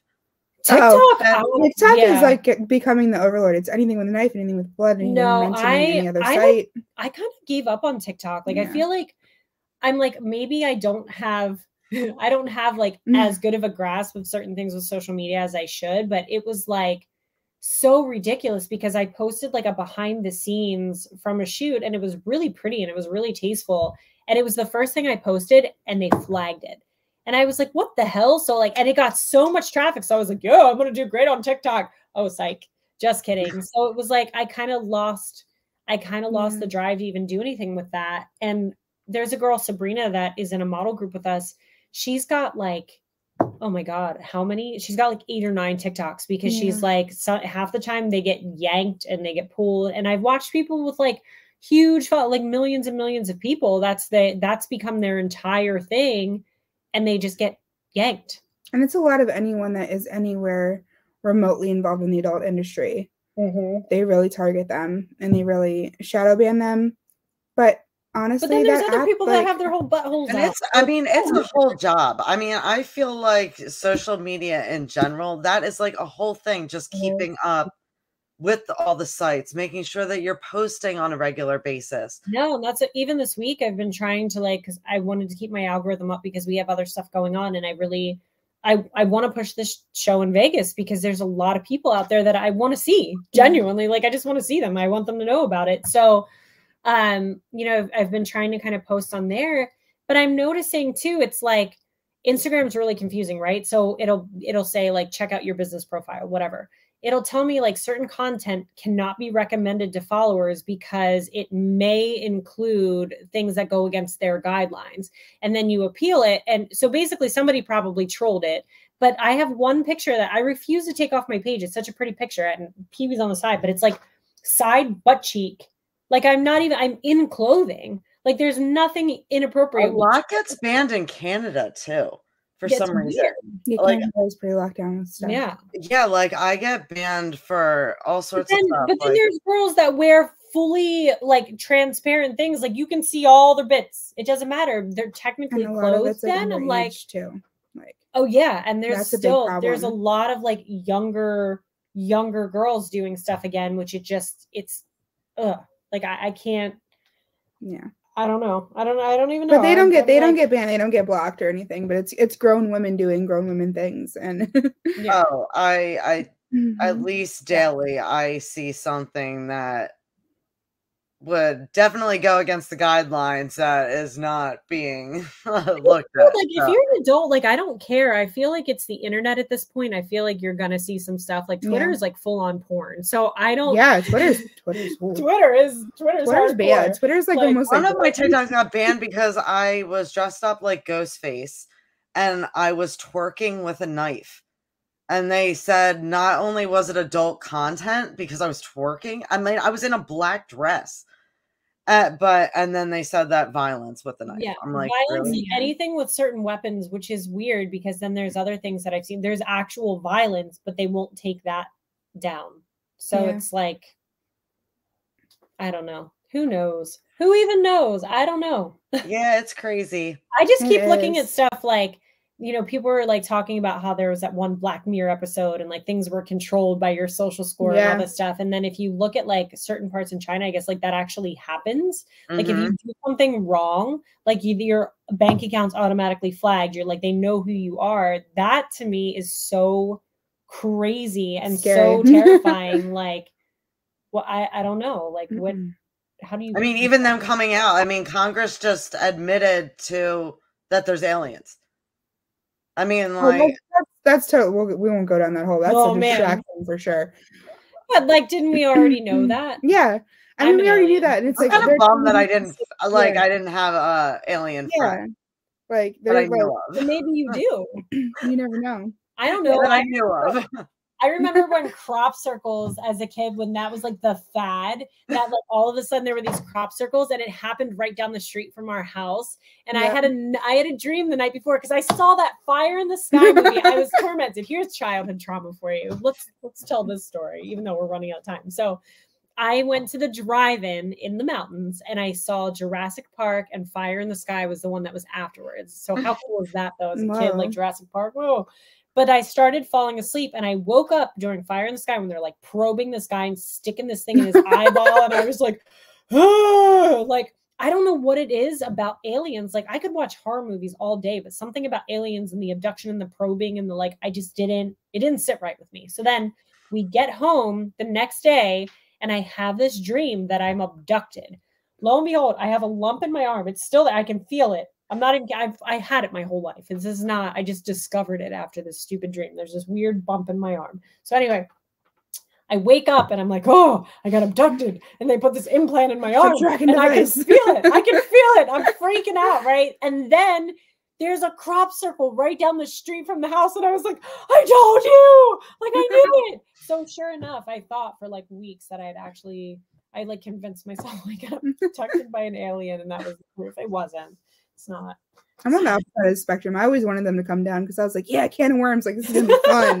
But they're saying that they're very hostile and aggressive. So I'm not really sure. Like, if they came down and they were like hot or they were like Paul, yeah, then I'd be all about it. Like, I feel like they will bypass Earth and lock their windows. Look, like, we are the ghetto. I haven't read any of this. So, like, all right, give me the update in 30 seconds. What is this? So they're real. I heard that there was like some sort of biological matter. There was biological matter retrieved. Ooh.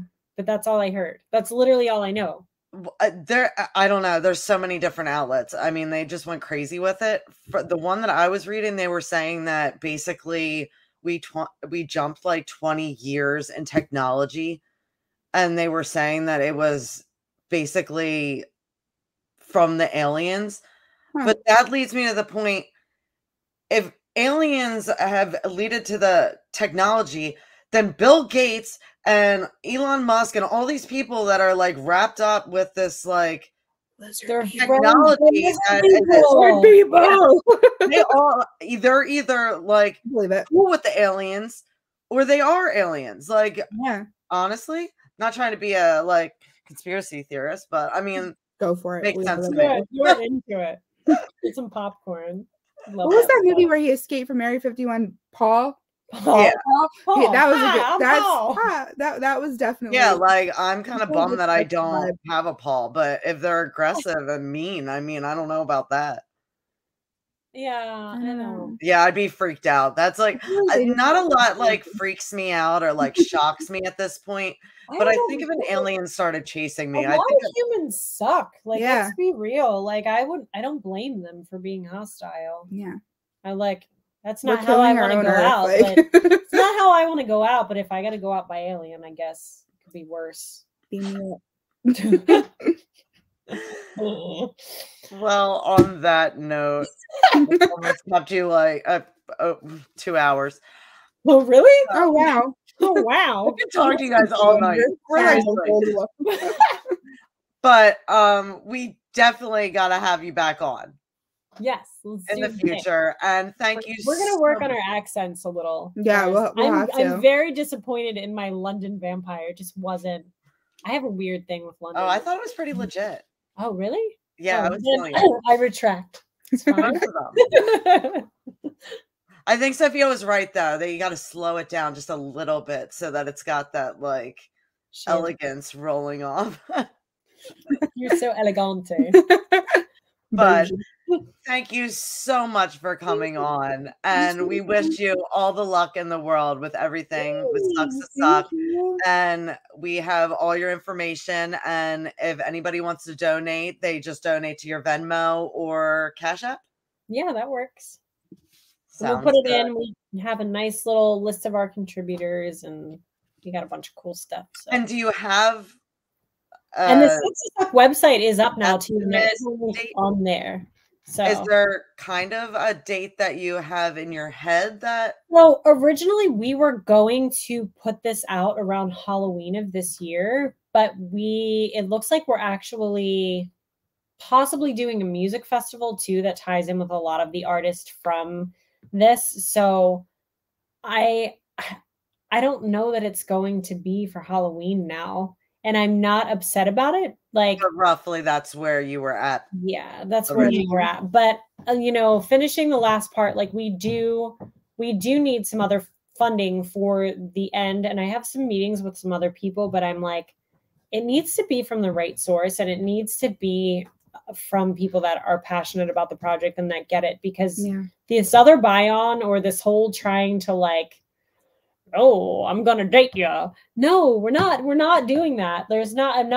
Look, I will sell my soul for some things. This is not Match.com. But that's this is not Christian Mingle. This is the Wendy's. All right. Well, I also have some friends that I can reach out to that look for projects to like jump in on. So definitely we'll see what we can do as far as helping you with that. Yes. And thank you so much for coming on. And I will let you guys go. Bye. So another great episode of A Pretty Little Podcast. Thank you everyone for joining in, and I hope you have a great night.